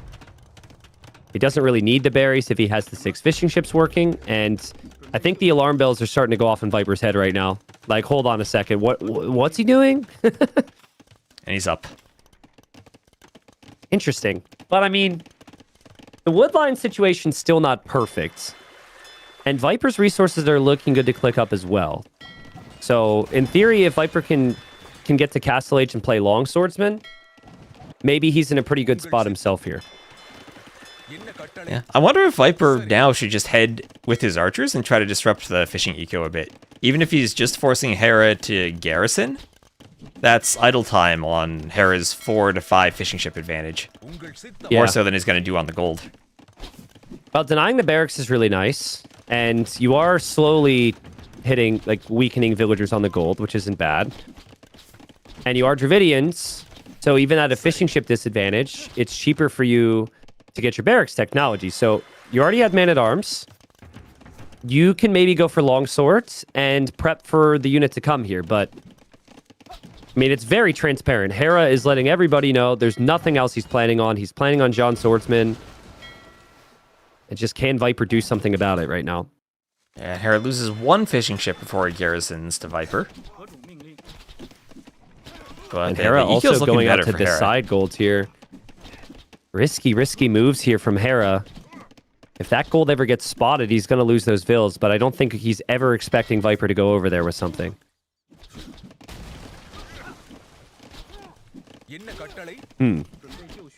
I mean, Viper's making man-at-arms. Viper's base is open, but he's going to have quite a few men-at-arms at home. And Hera will queue up the Jean Swordsman. The decision to make now is, do you clear the ranged units, which could have value to Viper later on, or do you go immediately to Viper's eco and try and use this timing? I think the answer if Viper runs away is just go right to Viper's economy. Especially with this map where you can't wall all that well, and you're going to get your Jin Swordsman in a spot where you're not going to care about TC fire or tower fire. Almost felt like Viper wanted to go... Yeah, men-at-arms just don't really feel all that great, right? I know they kind of counter the Jin Swordsman, but you kind of limit yourself in the flexibility if you're going heavily into longswords. I'm really surprised what Viper's trying here. It's high risk, high reward. He's going forward. He's not actually staying at home to defend. He wants to get to that gold, but he needs a town center here. He just built a market. He's panicking up the TC. Honestly, could be a pretty big moment in the game. Hera's never expecting Viper to move forward here. Yeah, I mean, even if Viper gets that gold, Hera has 3 golds right now. That gold is not really a pressure point anymore. Well, but it is, but it isn't, because Viper will now actually displace him from the gold, and now it will click for him that Hera will have to go to another option. then he might check the other option where things are pretty exposed. Hera's trying to boom here. Viper has really kept up with him, and Viper is not shying away from diving in. Hera's got 6 John Swordsman. He has 0 farms. Viper's added farms. Like, Hera's fishing eco isn't that good right now. So well played from Viper to keep it messy here. Yeah, that tower Also, is so crucial for Hera too, securing that wood line. That is still his only wood. He's found other golds, but now he has only one other lumber camp in the south that's pretty exposed. The Hera defends his fish. And he'll run to the tower on the wood line, but it's still pretty inefficient for him. At the same time, he gets over to Viper's golds. But Viper's got enough long swords to chase the John Swordsman away. And Viper realizes now that's probably where he thinks that Hera's going to be on golds, and Hera just misses the attack round there. But he gets the second chance. Ah, man, that's two opportunities too many to give to Hera there with the Mangano. Yeah, that is. Another Jin Swordsman are able to chase crossbows too. Yeah, those units, there's like 2 HP of longswords, and there they go. Now they're dead. There go the longswords. Yeah. I mean, in Viper's defense, I think he got good value from that army, and the key was that he protect his own economy, and he's got a pretty healthy farming eco here, so that's pretty good. Hera's going for the 3rd town center, though, and it's becoming pretty boomy, but I don't see this game ending really that quickly at this point with how much eco they've got set up. Yeah, and Hera moving all of his fish to a second dock now that he's finished the fish by the first one. Less areas for Viper to pressure now. Thinking about this. We've reached the stage where Viper does need to go to that corner, which we talked about in Dark Age, only he doesn't know where the resources actually are. And obviously doesn't have a scout anymore. Viper's probably feeling good because he's got his army in the back, and he thinks that Hera will eventually expand there, which could happen, but Hera, I think, has given up on that and wants to stay in the middle. Viper's villagers will find the stone in the back. Yeah. Stone in the wood line. He has to buy the stone for the TC since he did the tower earlier. You know what's really annoying about the John Swordsman? Is that they're just ever so slightly faster than the longsword. So while the longsword beat the John Swordsman, in the hands of a great player, you're never going to see a bad fight. Yeah. Like, Hera's able to basically choose the fights, and there he takes this engagement because he sees he has the numbers, and then he just moves along. Yeah, the numbers in the hill and 3 longswords down, 4 longswords down almost. That was not good unit control from Viper. He's not paying attention there. I think he saw the villager there. Maybe he's looking at the town center in the back, but Hera's got full armor and forging as well, so didn't realize that Viper's missing the blacksmith upgrades. Half the issue for Viper right now is his villagers are just inside of town centers. Like, they can't work on the farms. Hera would love villager kills, but the second best thing after villager kills is to just make sure the villagers aren't working, which is what this does. Hera could lose some hulks to the archers. Okay.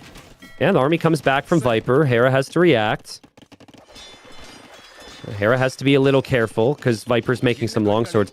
But yeah, Viper's food eco just kind of dipped big time here. And Hera should be pretty happy. He goes for a 4th town center now. Still in the middle. I think Hera's happy that he feels he's out booming Viper and just wants to keep increasing that eco lead. He doesn't see that Viper is able to do any damage to his base now. So he's feeling confident. I'll add the TC, I'll keep booming. Yeah. I mean, Viper and Hera both have had that tendency. Just boom, and in this case, collect relics for Hera as he gets away from the dock. I also think in like early weeks of this tournament, we had a lot of games end by now on this map. But now when the level's increasing and the players should be very close, it's very hard to end games. So, like, Sato went 10 TCs earlier today because he's just like, above all else, I need to be able to produce villagers once I lose them. Very hard to push, very awkward to finish it. So, yeah, I like the 4th TC. Yeah, so if we do start going both players boom a bit, we get to late game. Yeah, Hera has maybe a villain eco lead now. How do you like woo against Dravidians who have the potential for skirmishers that are really good, potential for elephant archers if they want a power unit, and I think pretty smooth to play if you go straight for the archer line and then still have the infantry to counter Jin swordsman. I like Dravidians a lot. I think the one thing I might prefer with the Wu would be the Traction Trebs and the Lu Xuans. The horse, Bavieka, But beyond that, comes from the yeah, I think renowned Dravidians royal are really good. stables I don't think there's of any big Seville. weaknesses for them in this matchup. It might be a problem in other matchups that you can't go like Knights, for example, but it's a good matchup. But Hera is just kind of outpacing him economically at the moment, and as Hera will clean up the army in the north, he's now going to go to Viper's base for a castle. Oh boy. A very well-placed barracks from Viper will block the ideal foundation, but yeah, Hera's going to drop the castle there, and there's just no military from Viper nearby to stop it. I mean, there's no military for Viper anywhere. It's 25 to 11. And those Jin swordsmen, as you said, they don't have to fight the long swords. They can run away and fight whenever they want to, and they will dominate against the crossbows. That's such a good castle from Hera. And this is what this map has built up towards a lot of the time. It's just castle where the players have set up their economies. And while Fire Archer isn't the best unique unit ever, I think the castle can pretty much end the game. And it does. And Hera responds. Well played. I really like the build there. He didn't go for any range units this game. He just played infantry, and he played water, and he played eco. And I feel like when other players are playing the Wu, they always do the range follow-up because that's just the standard thing for the meta.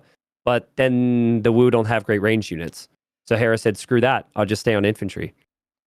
And 3 games ended by a castle drop. Viper just didn't expect... he didn't expect the continued infantry production. At least didn't expect that Hera wouldn't go for range units here. It seems kind of foolish now to point it out, but like that was 5 skirms were everything. Like Viper went double range skirm production against Man-at-Arms because he expected archers. I think if Viper goes for archers instead, he gets more damage against Hera, maybe snipes more villagers, maybe punishes him a little bit. So yeah, that felt, as you said, he went for the skirms just anticipating archers without actually scouting what Hera was doing. And that's kind of a tricky thing to scout, that your opponent doesn't have a range just because you're anticipating it and you're thinking, oh, maybe they just built it somewhere I haven't seen. Maybe it's forward somewhere even, I haven't scouted it. And it's hard to make that scouting decision when you're looking for something that isn't there. Well, both players, like the last 2 games at least, they did something slightly out of the box, right? Like Hera doing that isn't necessarily what we've seen a lot of. And then in the previous game, Viper went for the Burgundian Feudal Age play. So fun series so far. The next map will be Viper's choice. He's got one more. Love to see a best of 5 go to 5 games today. And I know there's some conversation on Viper not feeling 100%, but honestly, he's playing pretty solid, man. He's playing really good. And I like the fact that he's got some good civs up here too, but he doesn't have a home map anymore. Hera kind of stole that from him now that I think about it. Yeah, my worry for Viper is that with the map pool they have, if he wanted to get a win, I think he would have had to have won Coast Arena to have a chance for winning the set. I feel like Coast Arena is definitely a Viper-heavy map, but Hera getting pretty much exactly what he wanted with the fish boom there now puts Viper looking at that 2-1 hole without a home map, looking rough for him. I really like Viper on high tides. On Stranded, I'm kind of curious because the last games I remember from both of them on Stranded, they lost. I remember Viper losing to Sato on Stranded. I remember Hera losing to Sizcon. So it's not like Hera is just like, completely dominated with the Stranded map. So the differences I would say is just, I think the meta is more figured out on Stranded, and that's like full push the middle with crossbows and siege, which both Hera and Viper didn't do. So we'll see. High tides, anything can happen, right? Like that's what Viper wants. He wants fighting in a million different spots, and it will be unlike the previous game where Hera can just kind of turtle up and play defensive and try and sneak Castle Age or something. So, yeah, we'll find out, man. But yeah, it's going to be map 4. Map 4 will be Stranded, and we have Mayans against the Romans. Let me know once you're in. Okay, I'm ready whenever you are. Perfect. I'll start off the countdown, and 3, 2, 1, go. Here we are. So I love the Civ choice for Viper. I don't know if it's going to work. I'm not necessarily saying it's better than what we're seeing from Hera on the other side, because I think Hera's choice is also very, very strong. But we've got Romans for Viper here, and I saw this in Gold League. The weaknesses for the Romans, T-West, it's all late game. It's all imp, right? It's like they don't get Bracer, they don't get Bombard Cannon, but their early game with the 5% greater efficiency, their infantry, their archers are still fine. And I can count on one hand the amount of stranded games I've seen go to the Imperial Age. So I think that's why Viper has opted for the Romans. And even those weaknesses are kind of mitigated against the Maya, who also won't have Bombard Cannon. They're going to have a lot of cheap units. And I think it can be tricky for the Maya to deal with Roman Scorpions, where if you want to go Eagles, Plumes, Arbalests, Eagles may be your best option. And on this map, maybe the Maya could even go Onager to counter Scorpion, but that is expensive and not something you're going to get to all that easily. So viewers, as I say this, please tell me how many times you think you've heard this description, as we've seen so many stranded games, but I got to do it, all right? Quarterfinals, big set. I have felt the entire season, and I feel like players are slowly getting to sharing my thinking, that while water is important and we will still see 8 to 12 fishing ships, in the mid game, it's all about controlling the hills and all about controlling these wood lines, because there's just not many places to go for wood long term, and it catches up with you. And I have said this in an intro, T-West, while Viper went super heavy water and didn't control the middle well, while Hera went super heavy water and didn't control the middle well, and I've saw them both lose because of it. So I'm wondering now, will we see them both go siege workshops and crossbows, or is it still going to be Hera opting for like 45 fishing ships and Viper opting for like 3 TCs at the bottom of the hill? Well, Roman's Maya don't really strike me as water-focused civs. I know that the Maya now have that catapult ship if they get to Imp, but that's still really late. And the Romans, they I guess the tech tree kind of classifies them, that they have some naval bonuses, but I've never really felt that they're that great of a water civ when they lack Bracer in the long run. Yeah, no, I agree. I think the civ choices tell us that they will probably go more land than anything. Town centers are next to the wood lines and the golds, of course. It's a nomad start, so it's a bit tougher to get your TC perfect, to get your resources, but Hera sees lots of res here, so does Viper. And I would expect good builds here, but I just wanted to bring up the catapult thing. So when they proposed the water changes and they had this long list, I made a video on it, and I was giving my feedback on it, and I thought everyone was really receptive to everything I said. Thought I had some good takes, you know. And then at that time, there was no catapult galleon. They just gave civs that didn't have like any type of catapult ship, cannon galleon, right? Yep. And I was like, oh, that's good. That's completely fine. And I saw so many people get so upset. They were like, it's absolutely not fine. You can't give the Mayans and the Aztecs cannons, you idiot. Like, people were really annoyed with the historical inaccuracy, I guess, of them getting cannon galleons. So shout out to the devs. You made a lot of people happy giving them the catapults. Well, what people really need to do is go back and play the original Aztecs campaign, where you go to the final scenario, and they just decided, you know what? We'll throw some turtle ships on the lake and let the Aztecs capture them for no reason. Wait, what? That's a thing? It was a thing. They sadly replaced the turtle ships with cannon galleons in DE. So the definitive edition changed it, but for HD and Conquerors and whatnot, that's what it was? There were turtle ships there. There were turtle ships. Wow. Aztec turtle ships is pretty wild. Okay. All right. I didn't know that. Hera's on 6 fishing ships. Viper's on 7. Viper's going for a second dock, which still doesn't confirm if he's going fast castle or going for really anything, because that's just good for the food.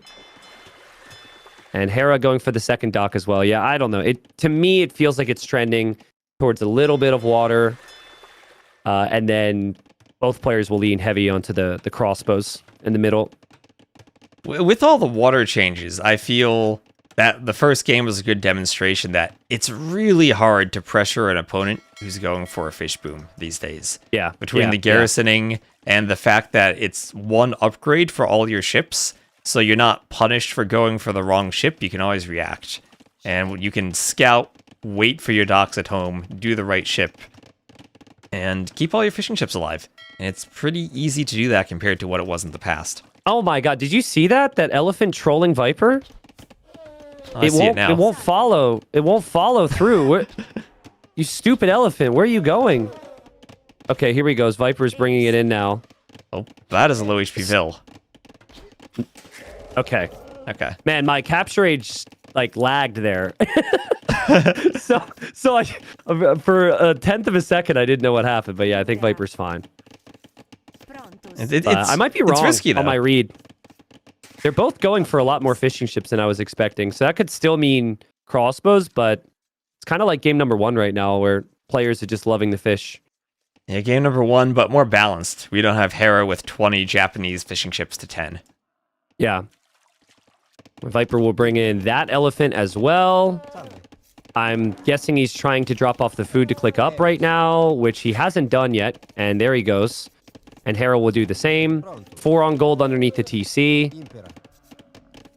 Where it's tough to justify now. It's like, even if you agreed with my take that the middle becomes very important, you now have invested so heavy onto water, you would feel like an absolute fool if you didn't fight on water, you know?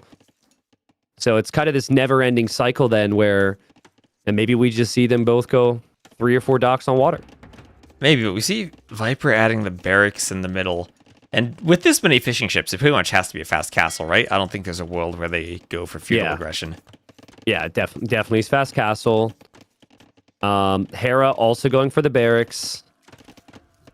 I truly think it's exactly what you said. It's like they want to fight for the middle, but because there's so many ways to bail themselves out if they get attacked with the garrison bonus now, they're just go up to 17 fish because why not?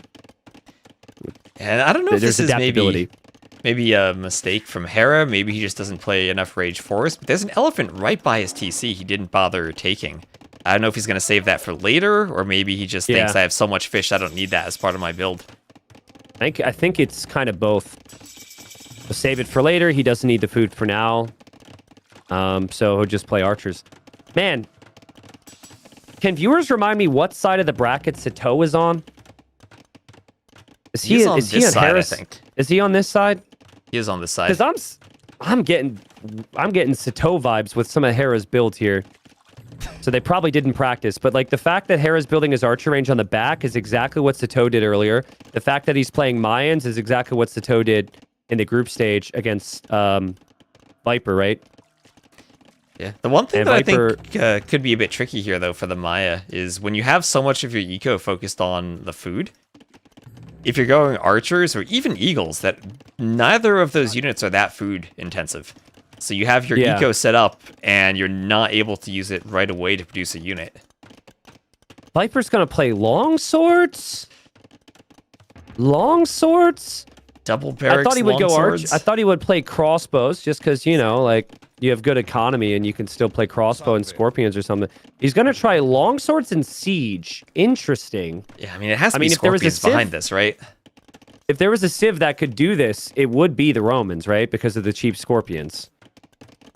And I have seen this map played a couple of times where players go forward workshop and play that Huang Celts push style, and you could do something similar with Romans and Scorpions.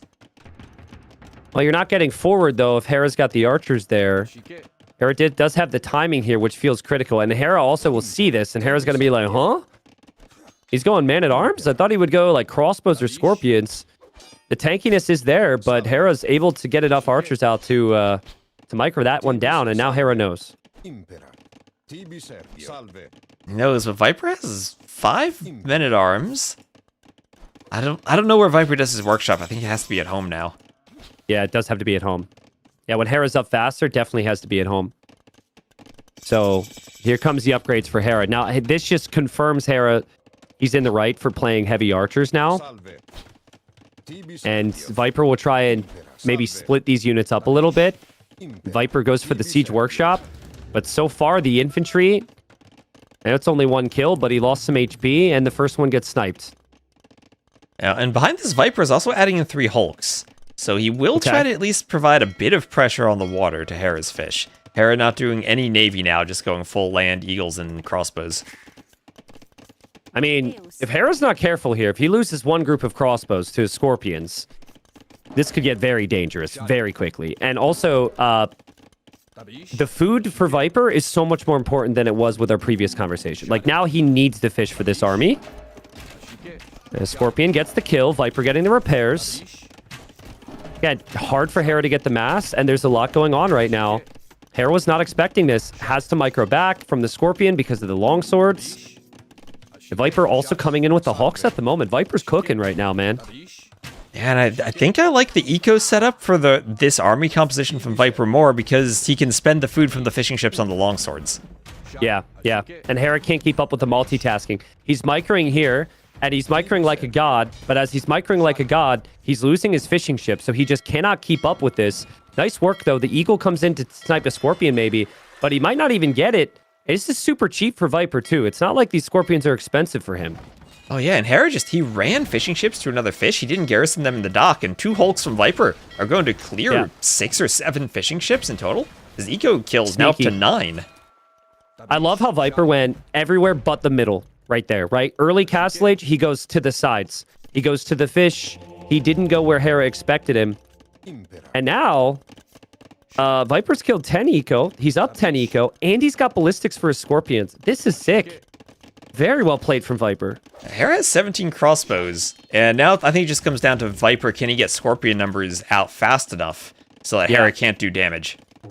That's what it is. That's what it is. If you have 6 Scorpions right now on the hill, game over, but it's also, Viper does need to actually fight the crossbows head on, which is not easy to do.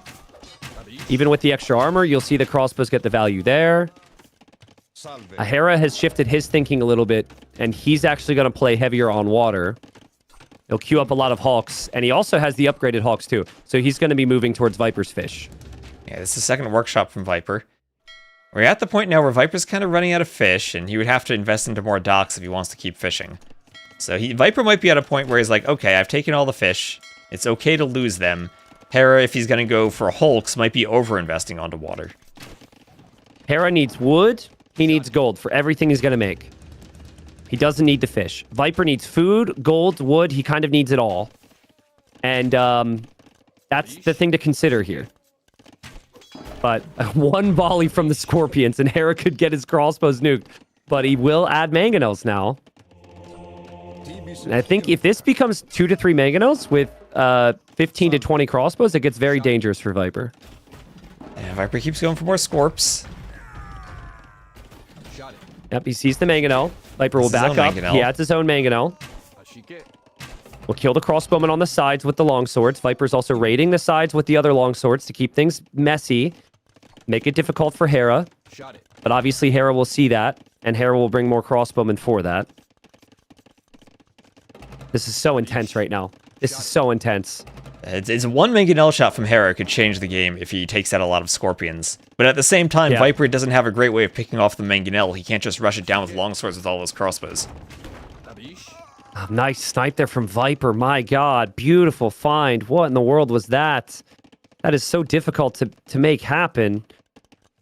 Hera's Navy's not moving right now. Hera's Navy... Okay, now it will. Hera should start to kill some fishing ships now. He's got the bigger Navy. But I think Viper at the same time is realizing that will get medium warships and start to attempt a recovery there.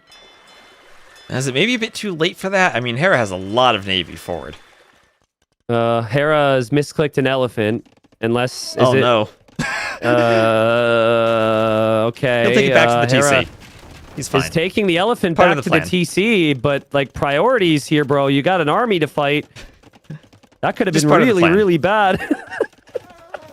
Not bad, though. Not bad. Yeah, perfect. Perfect eco. All calculated. He didn't take it earlier. He knew he could just lure it with crossbows later. What is that, man? What is that? And then Hera gets the nice engagement. The longswords will dive in for Viper. They kind of reset there. They clumped up indeed, but he will take the mangonels. And now his Scorpions can move in. And now Hera can't fight this. He's losing everything. The Scorpions for Viper. There's so many. And Hera never had the hill with the Siege Workshop. He's on 3 TCs. He's in his it's very similar predicament to what we talked about before. You do not want to lose this hill. And also credit to Viper, he garrisoned his fishing ships. They're not working actively, but he didn't lose them. Will start to have to add farms, though. He's running out of food, so it gets a little bit more difficult for him. Yeah, but I mean, Hera's kind of in that same spot where he doesn't have any fish left. He needs farms, too. Ooh, yeah, true. Ooh. And that's what he's working on, and Hera loses the mangonel. This is brutal for Hera. It's not easy to know what to do now.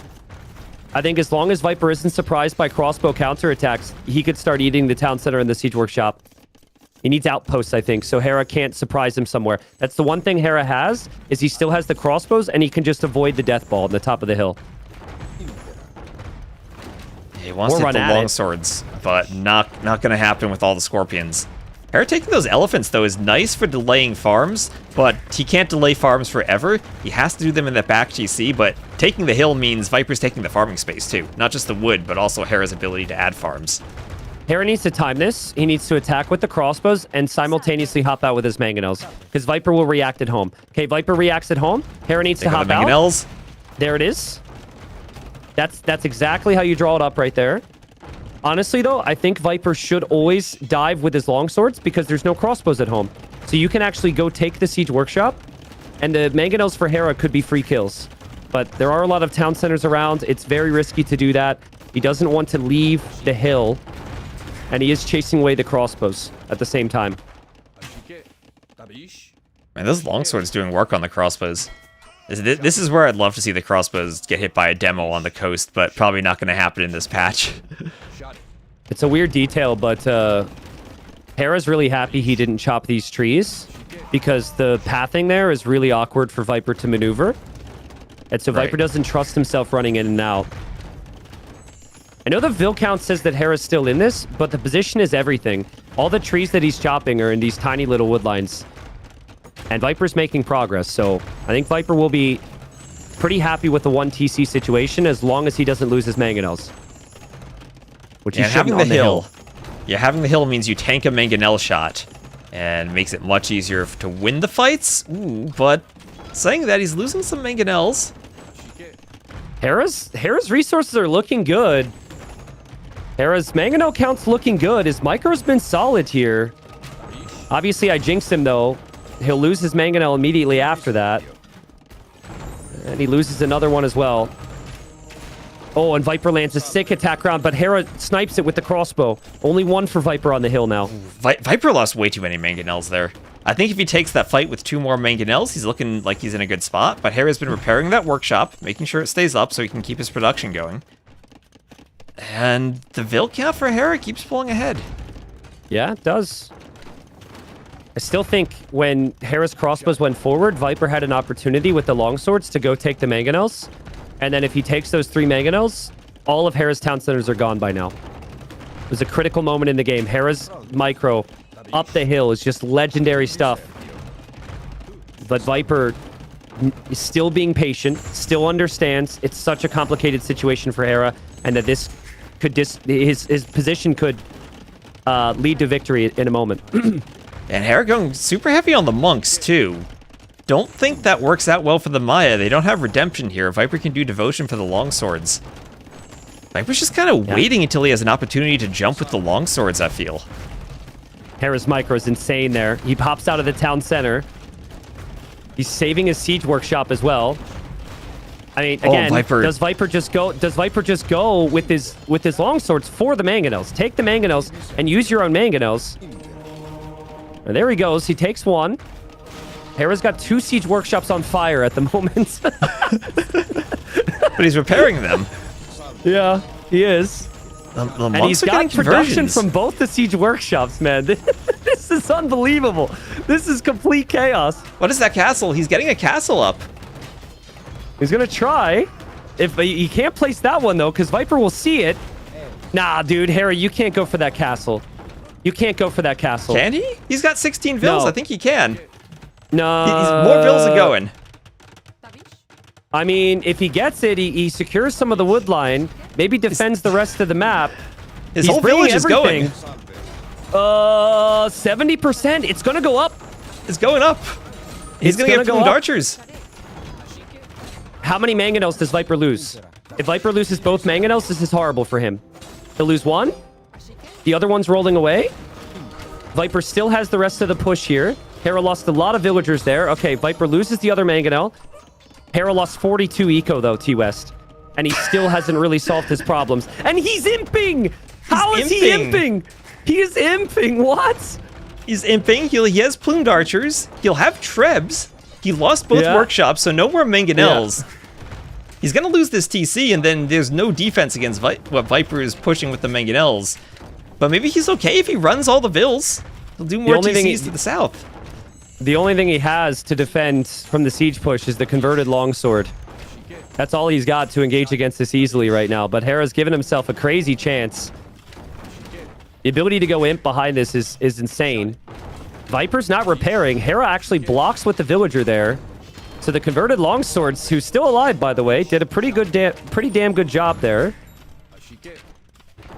I mean, yeah, if Hera gets Bracer on plumes, then I guess he's got that. But, like, Viper's economy, which we haven't looked back at, is still pretty damn good for being 1 TC. And Hera's about to be 1 TC himself. He'll be 3 TCs. He'll be 3 TCs. He has his imp TC. He has another TC in the south. Yeah. Okay. Yep. Viper can right-click TCs with longswords, but Hera's fine. I think he's fine. Hera... I mean, Viper can never push the castle, ever. No. Castles are so important. And there's wood there, there's gold there. Hera just needs enough food to get Bracer for the plumes. For the plumes. Yeah. Hera's monks have still gotten quite a bit of value this game, despite having pretty poor monks compared to most civs. And Hera, he has no more stones, so no more castles in his future.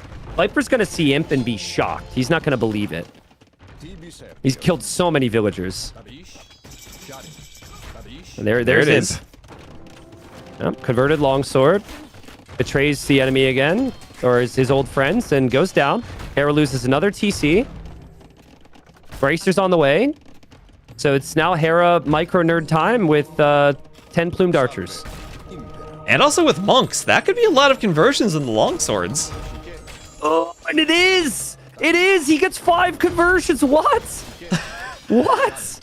Wow. Viper is even devoted, but that stops the push. Yeah. No more mangonels. Wow, yeah, and he'll take the rams as well. And now he's got plumes, and now he's got Bracer. Viper will be stuck making scorpions in Castle Age. And we've seen this before, right? That extra range on archers is just enough to outrange scorpions. Hera still has an even eco count as well. Yeah, well, remember, not That's for the Arbalest line it is. Not for plumes, though. They still have the same range as scorpions. It's still 7. Yeah, true. But That's a big deal. I mean, Viper's got to be telling himself, I got the score lead. I'm down in age.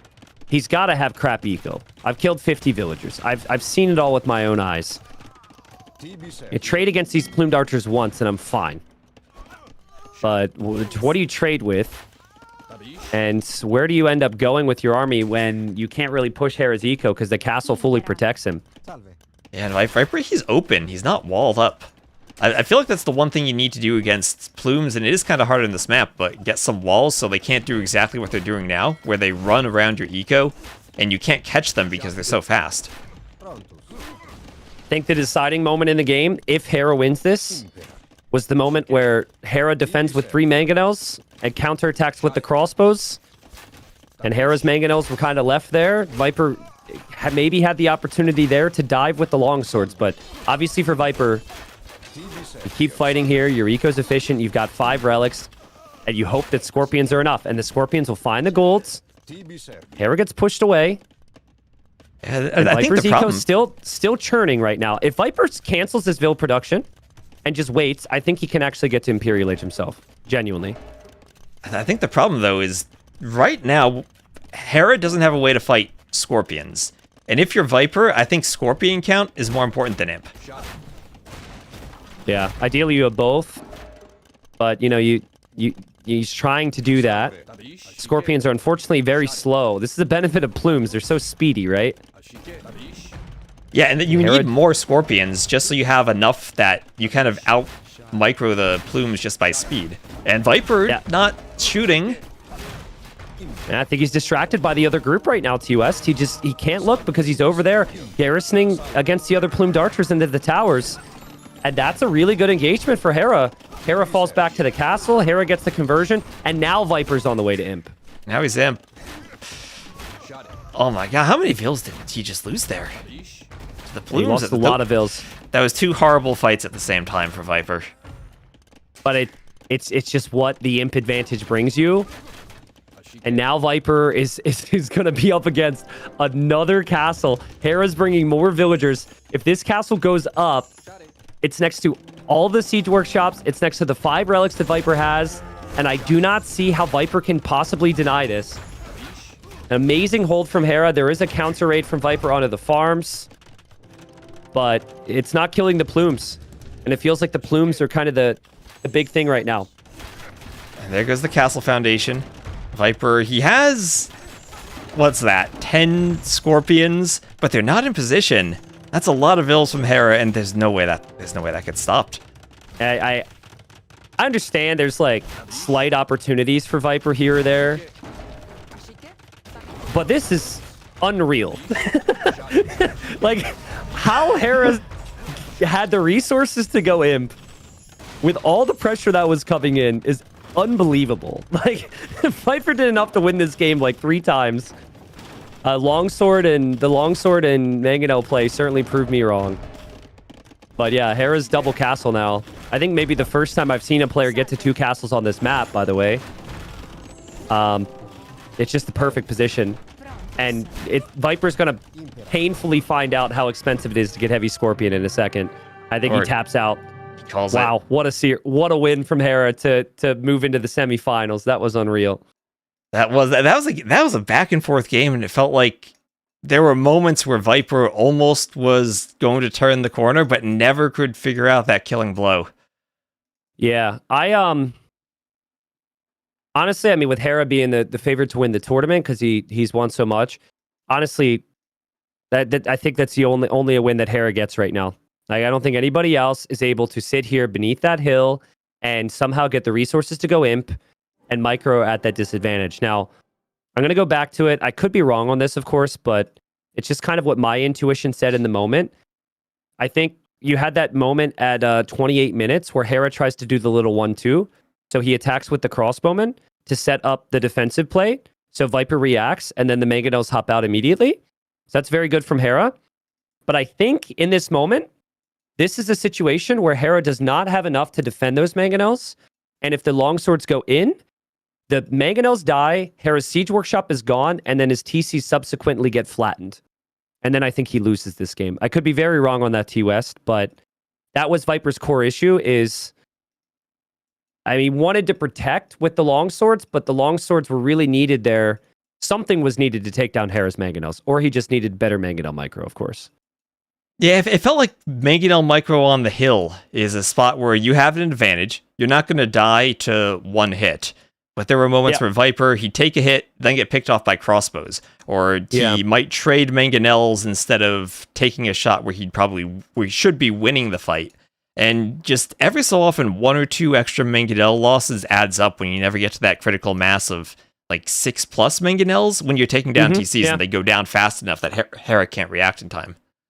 But, I mean, at the same time, there's monks there from Hera, so he probably fears he's just going to lose half his longswords. I don't know.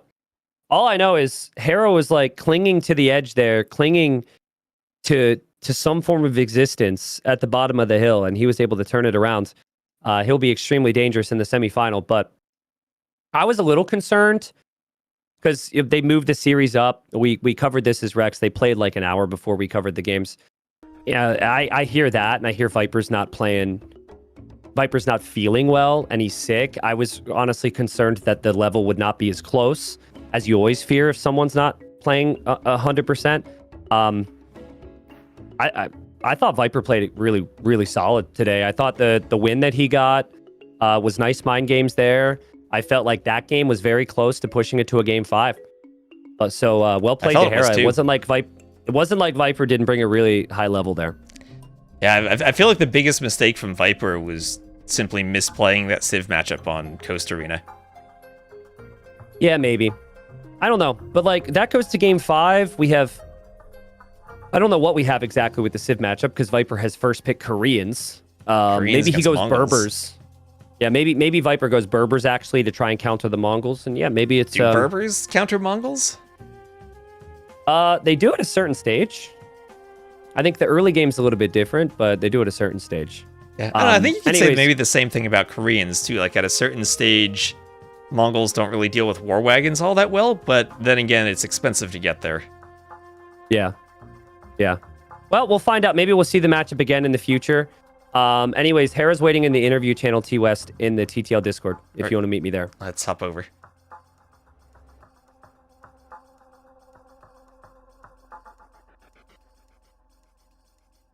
Oh, hello, Hera. After a crazy best of 5, where you're clinging to life, how are you feeling right now? Hello. I'm doing well. How are you guys? I'm good. I can't believe we didn't get a 5th game there, honestly. Yeah, it was close. I mean, I thought I was gonna lose the Romans Mines game, so I was kind of mentally preparing myself for a game 5. I'm not really sure what happened. I watched it back a little bit. It was pretty close, man. It was pretty tight. Could have went either way. Well, first time I've got to speak to you this season, so I might ask a couple of general questions if that's okay. Yeah, of course.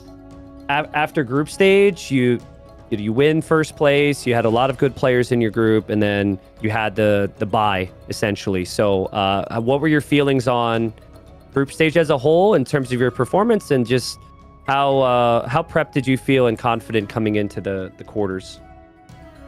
Well, group stage I think went pretty well for me considering the tough group that I had.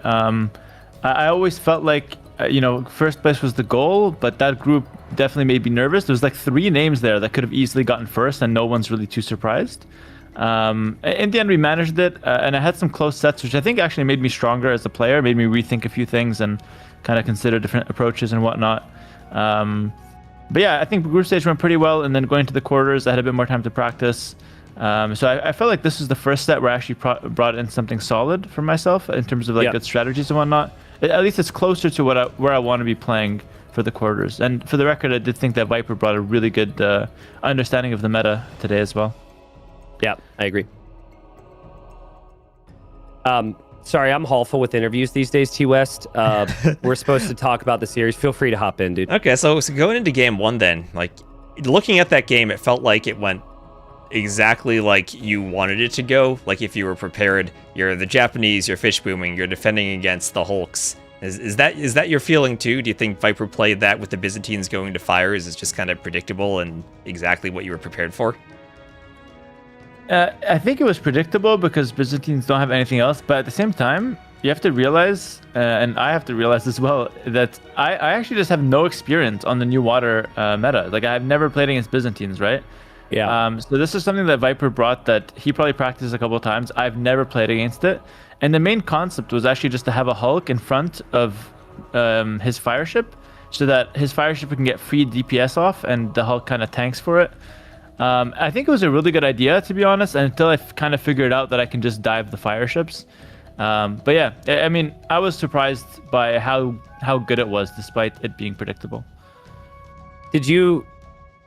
Was there like a chain? Obviously, it's hard for us to tell because we had to also focus on the middle because you both were prepping stuff. Was there like a micro change there? Like, did you initially just patrol blindly with Hulks? And then after a while, were you like, maybe you need to change the way you microed a little bit? Yeah, exactly. No, that's exactly what happened, actually. So initially, I patrolled on both sides because, that map is like, you're not really focused only on the water. You're also looking at the middle, looking at your economy, looking at your fishing ships. So I just patrolled on the side, realized that I'm actually getting stuck on the Hulks for too long, and the fire ships are getting too much DPS. So near the end, I took one good fight where I just literally dove the fire ships, melted them, and then I just have more Hulks. And I feel like that was a good adaptation for me mid-game. Okay, yeah, that makes sense. That's really interesting. Yeah, I don't know. Like on paper, Hulk should lose there. Hulk should win there, but the 25% is a big number. And yeah, I honestly think the bigger thing there was the castle in the middle.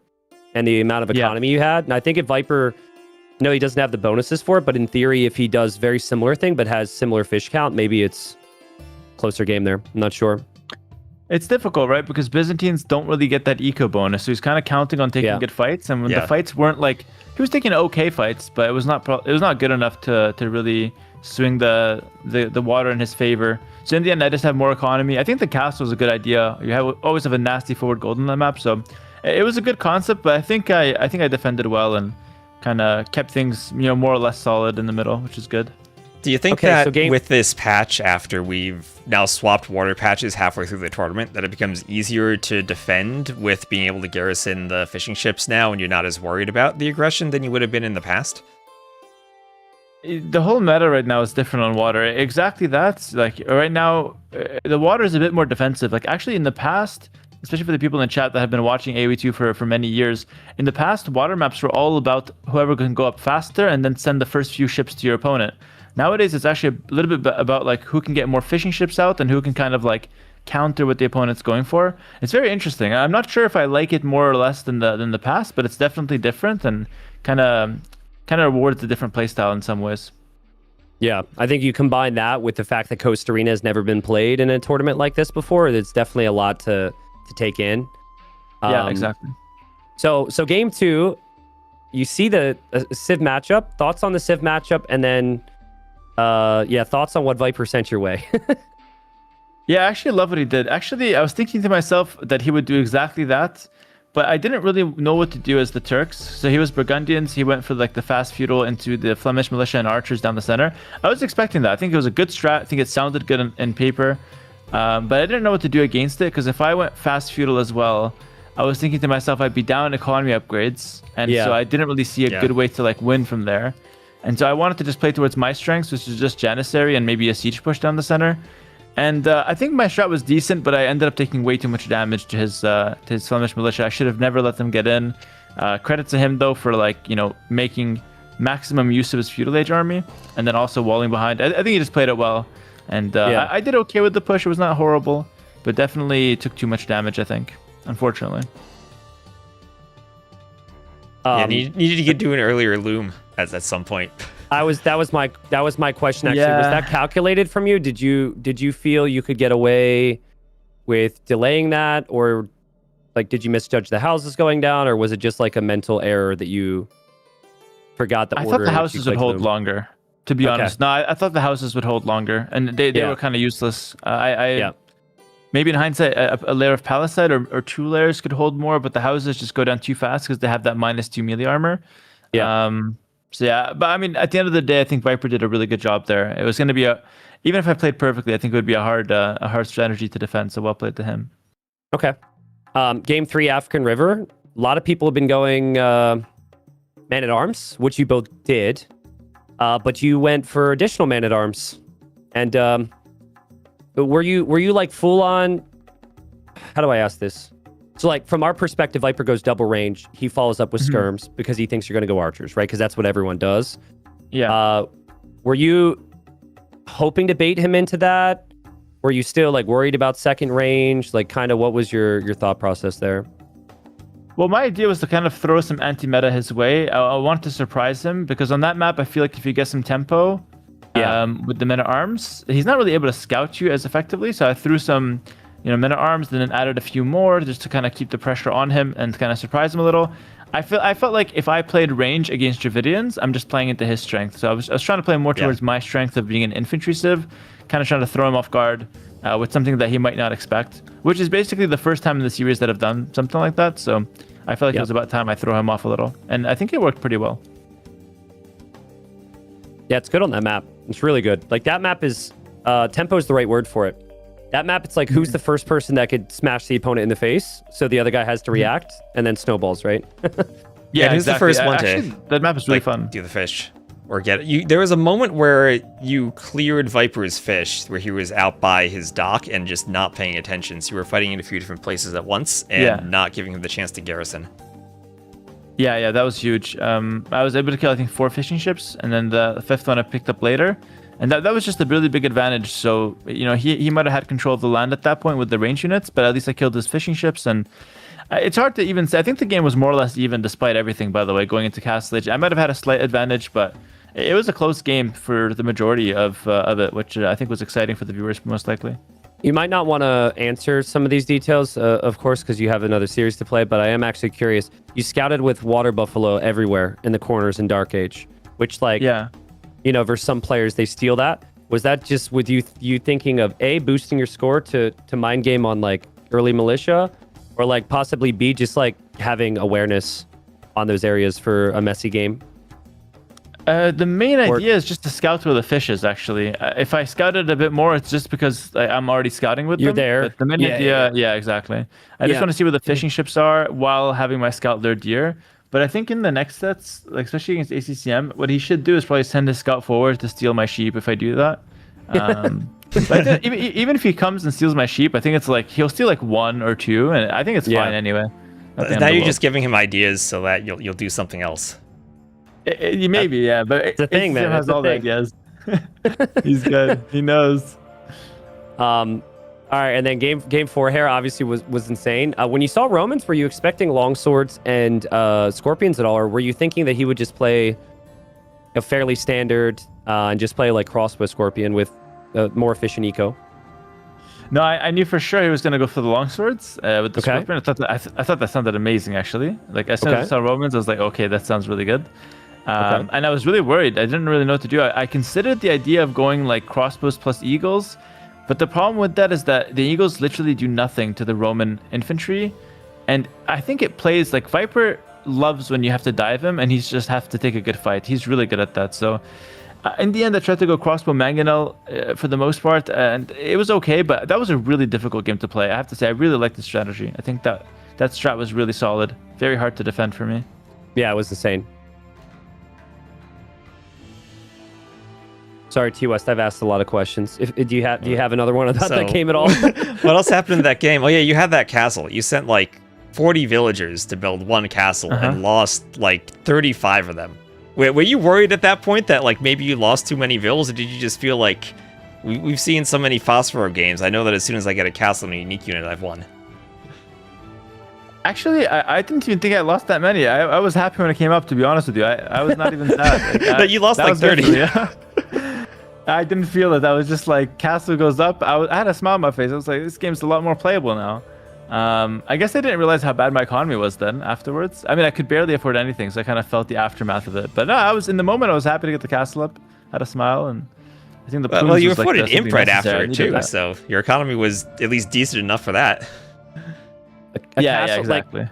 In terms of the safety that castle provided you after the first opening of that game, the castle on that map feels like it is 3 times the range because it's so difficult to lock down resources, especially against siege. So, that was incredible for me. That was easily one of the best games we've seen this season because of the amount of pressure.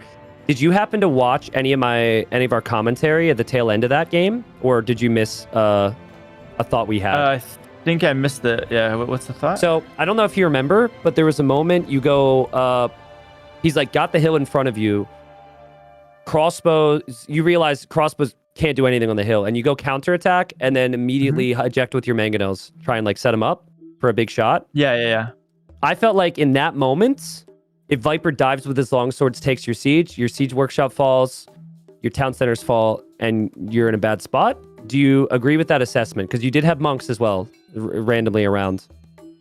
Yeah, no, I knew it was risky, but to be fair, it's a losing position, so I want to take a risk. If I lose the game, I don't really mind. I'd rather be active in my risk-taking than just sit back and let him win. So, Viper, if you think about it, he's got a split second to make that call. He has to defend at home versus the crossbows, and then he sees my mangonels come out. He has to make a split second, within literally 5 seconds max, to send his longswords forward. And if he doesn't, he misses the window.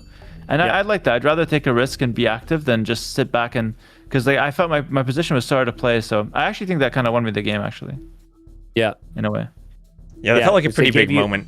It felt like Viper was never able to get a good fight with the mangonels. There were moments where he'd maybe take a hit and clear a mangonel, but then you'd pick off another shot with the crossbows, and he never really got to the point where he could push or clear your workshop or your TC out of the way. Yeah, I really had to hold on to that. That workshop was crucial for me.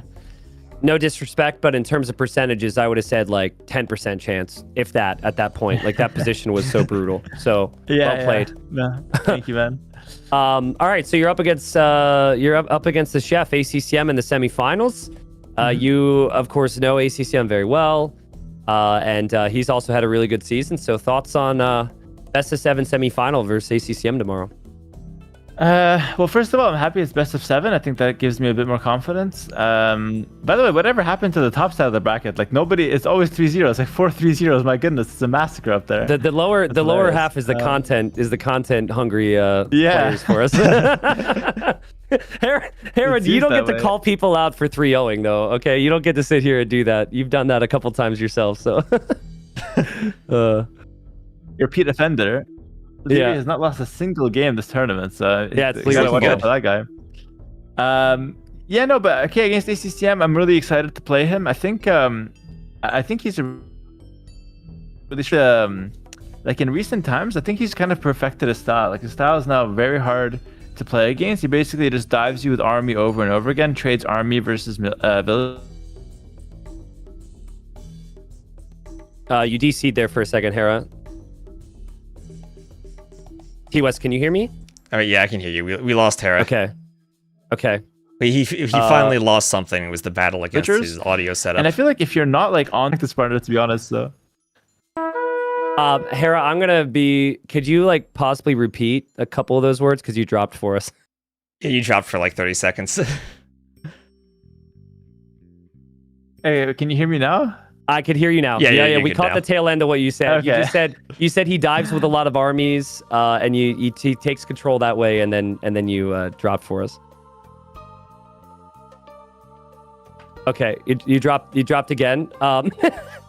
All good. All good. If you could hear it, we got a lot of good questions in, so I'm not too disappointed by this. Obviously, technology sucks.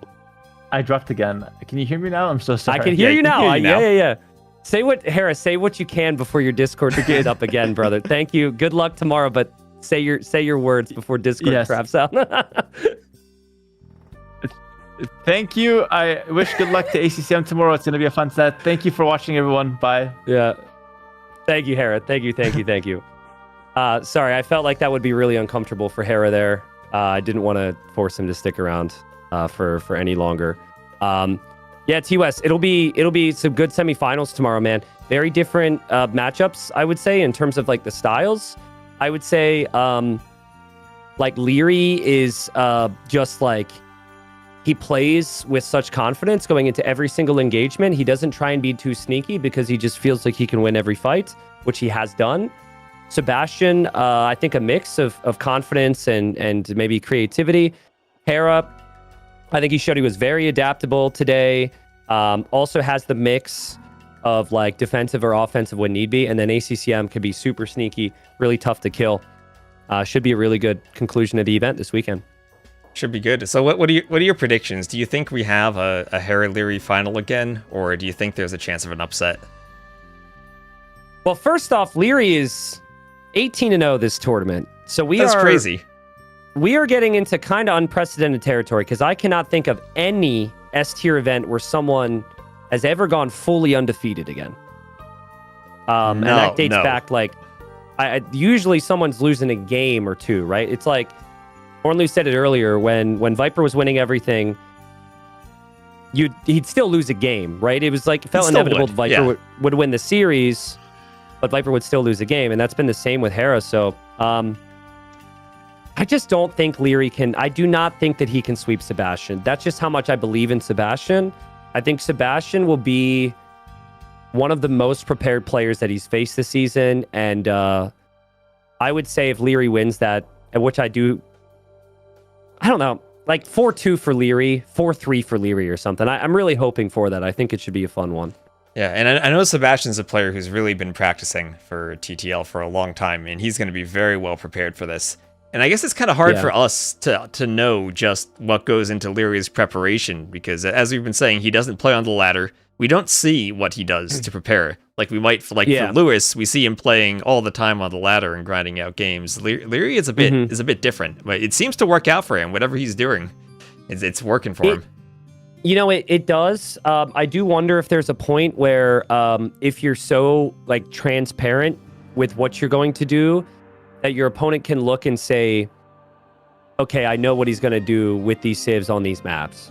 And I felt like when Leary runs into Hera, for example, in a final, it's been that exact conversation where Hera's been able to have that like 1 or 2 games where he's able to expect a certain thing and like kind of have something sneaky or something different prepped. So that's why I think Sebastian's dangerous against Leary. As for Hera and ACCM, I mean, Hera's got to be the favorite. He's so adaptable and he's been winning so much. But I agree with Hera's assessment. I think ACCM's really like, he's perfected who he is and what he brings to the table. So I'm going to go Hera 4-1, though, in that semifinal. I think Hera knows what's coming. I think I'll have a bit more confidence in ACCM. I'll say Hera 4-2. Okay, that's fair. That's very, very bold. But we'll see. Thanks again for joining T-West. Appreciate you hopping in and casting and all the work you've done, of course, for TTL. Thank you, man. Awesome. Thanks for having me, and I'll talk to you later. Alrighty. See you, dude. All right. I always feel that it's really tricky to do an interview after... Let me leave. Discord, what are you doing? I left the call, but it still says I'm there. Okay. We're good. Let me just close Discord. I always feel like it's really tricky to do an interview when I'm like... We just casted something and we clearly haven't prepared questions together and we're just going into it in a voice call, but... Alright, now what? Now I think I'm done. I have some other stuff I need to do. I've been working on a ton of map scripting things, doing some programming, and I really want to get that done. Thank you all so much for watching, and also earlier, the Piper9, thank you very much for using your Prime sub. I appreciate it. Thank you, Sandraushi, for the raid. Thank you, everyone, for being here. And I don't know how much I'll cast over the next couple of days. I'll definitely cast the finals on Sunday, but we'll see what we go for coming up. So I appreciate all you watching. Awkwardness humanizes us. That's something to work on, though. Okay, it's like maybe like as the co-caster, I have more freedom to like take notes during the games and have an idea of what to ask, rather than we just kind of go into it at the end. But we'll see. We'll see. Anyway, also hello Troopta. Thank you everyone in the chat. Appreciate y'all, and hope that you have been enjoying TTL. And let's see. So I think we'll end the stream on YouTube, and then I'll raid someone on Twitch. So thank you all for watching, and on YouTube.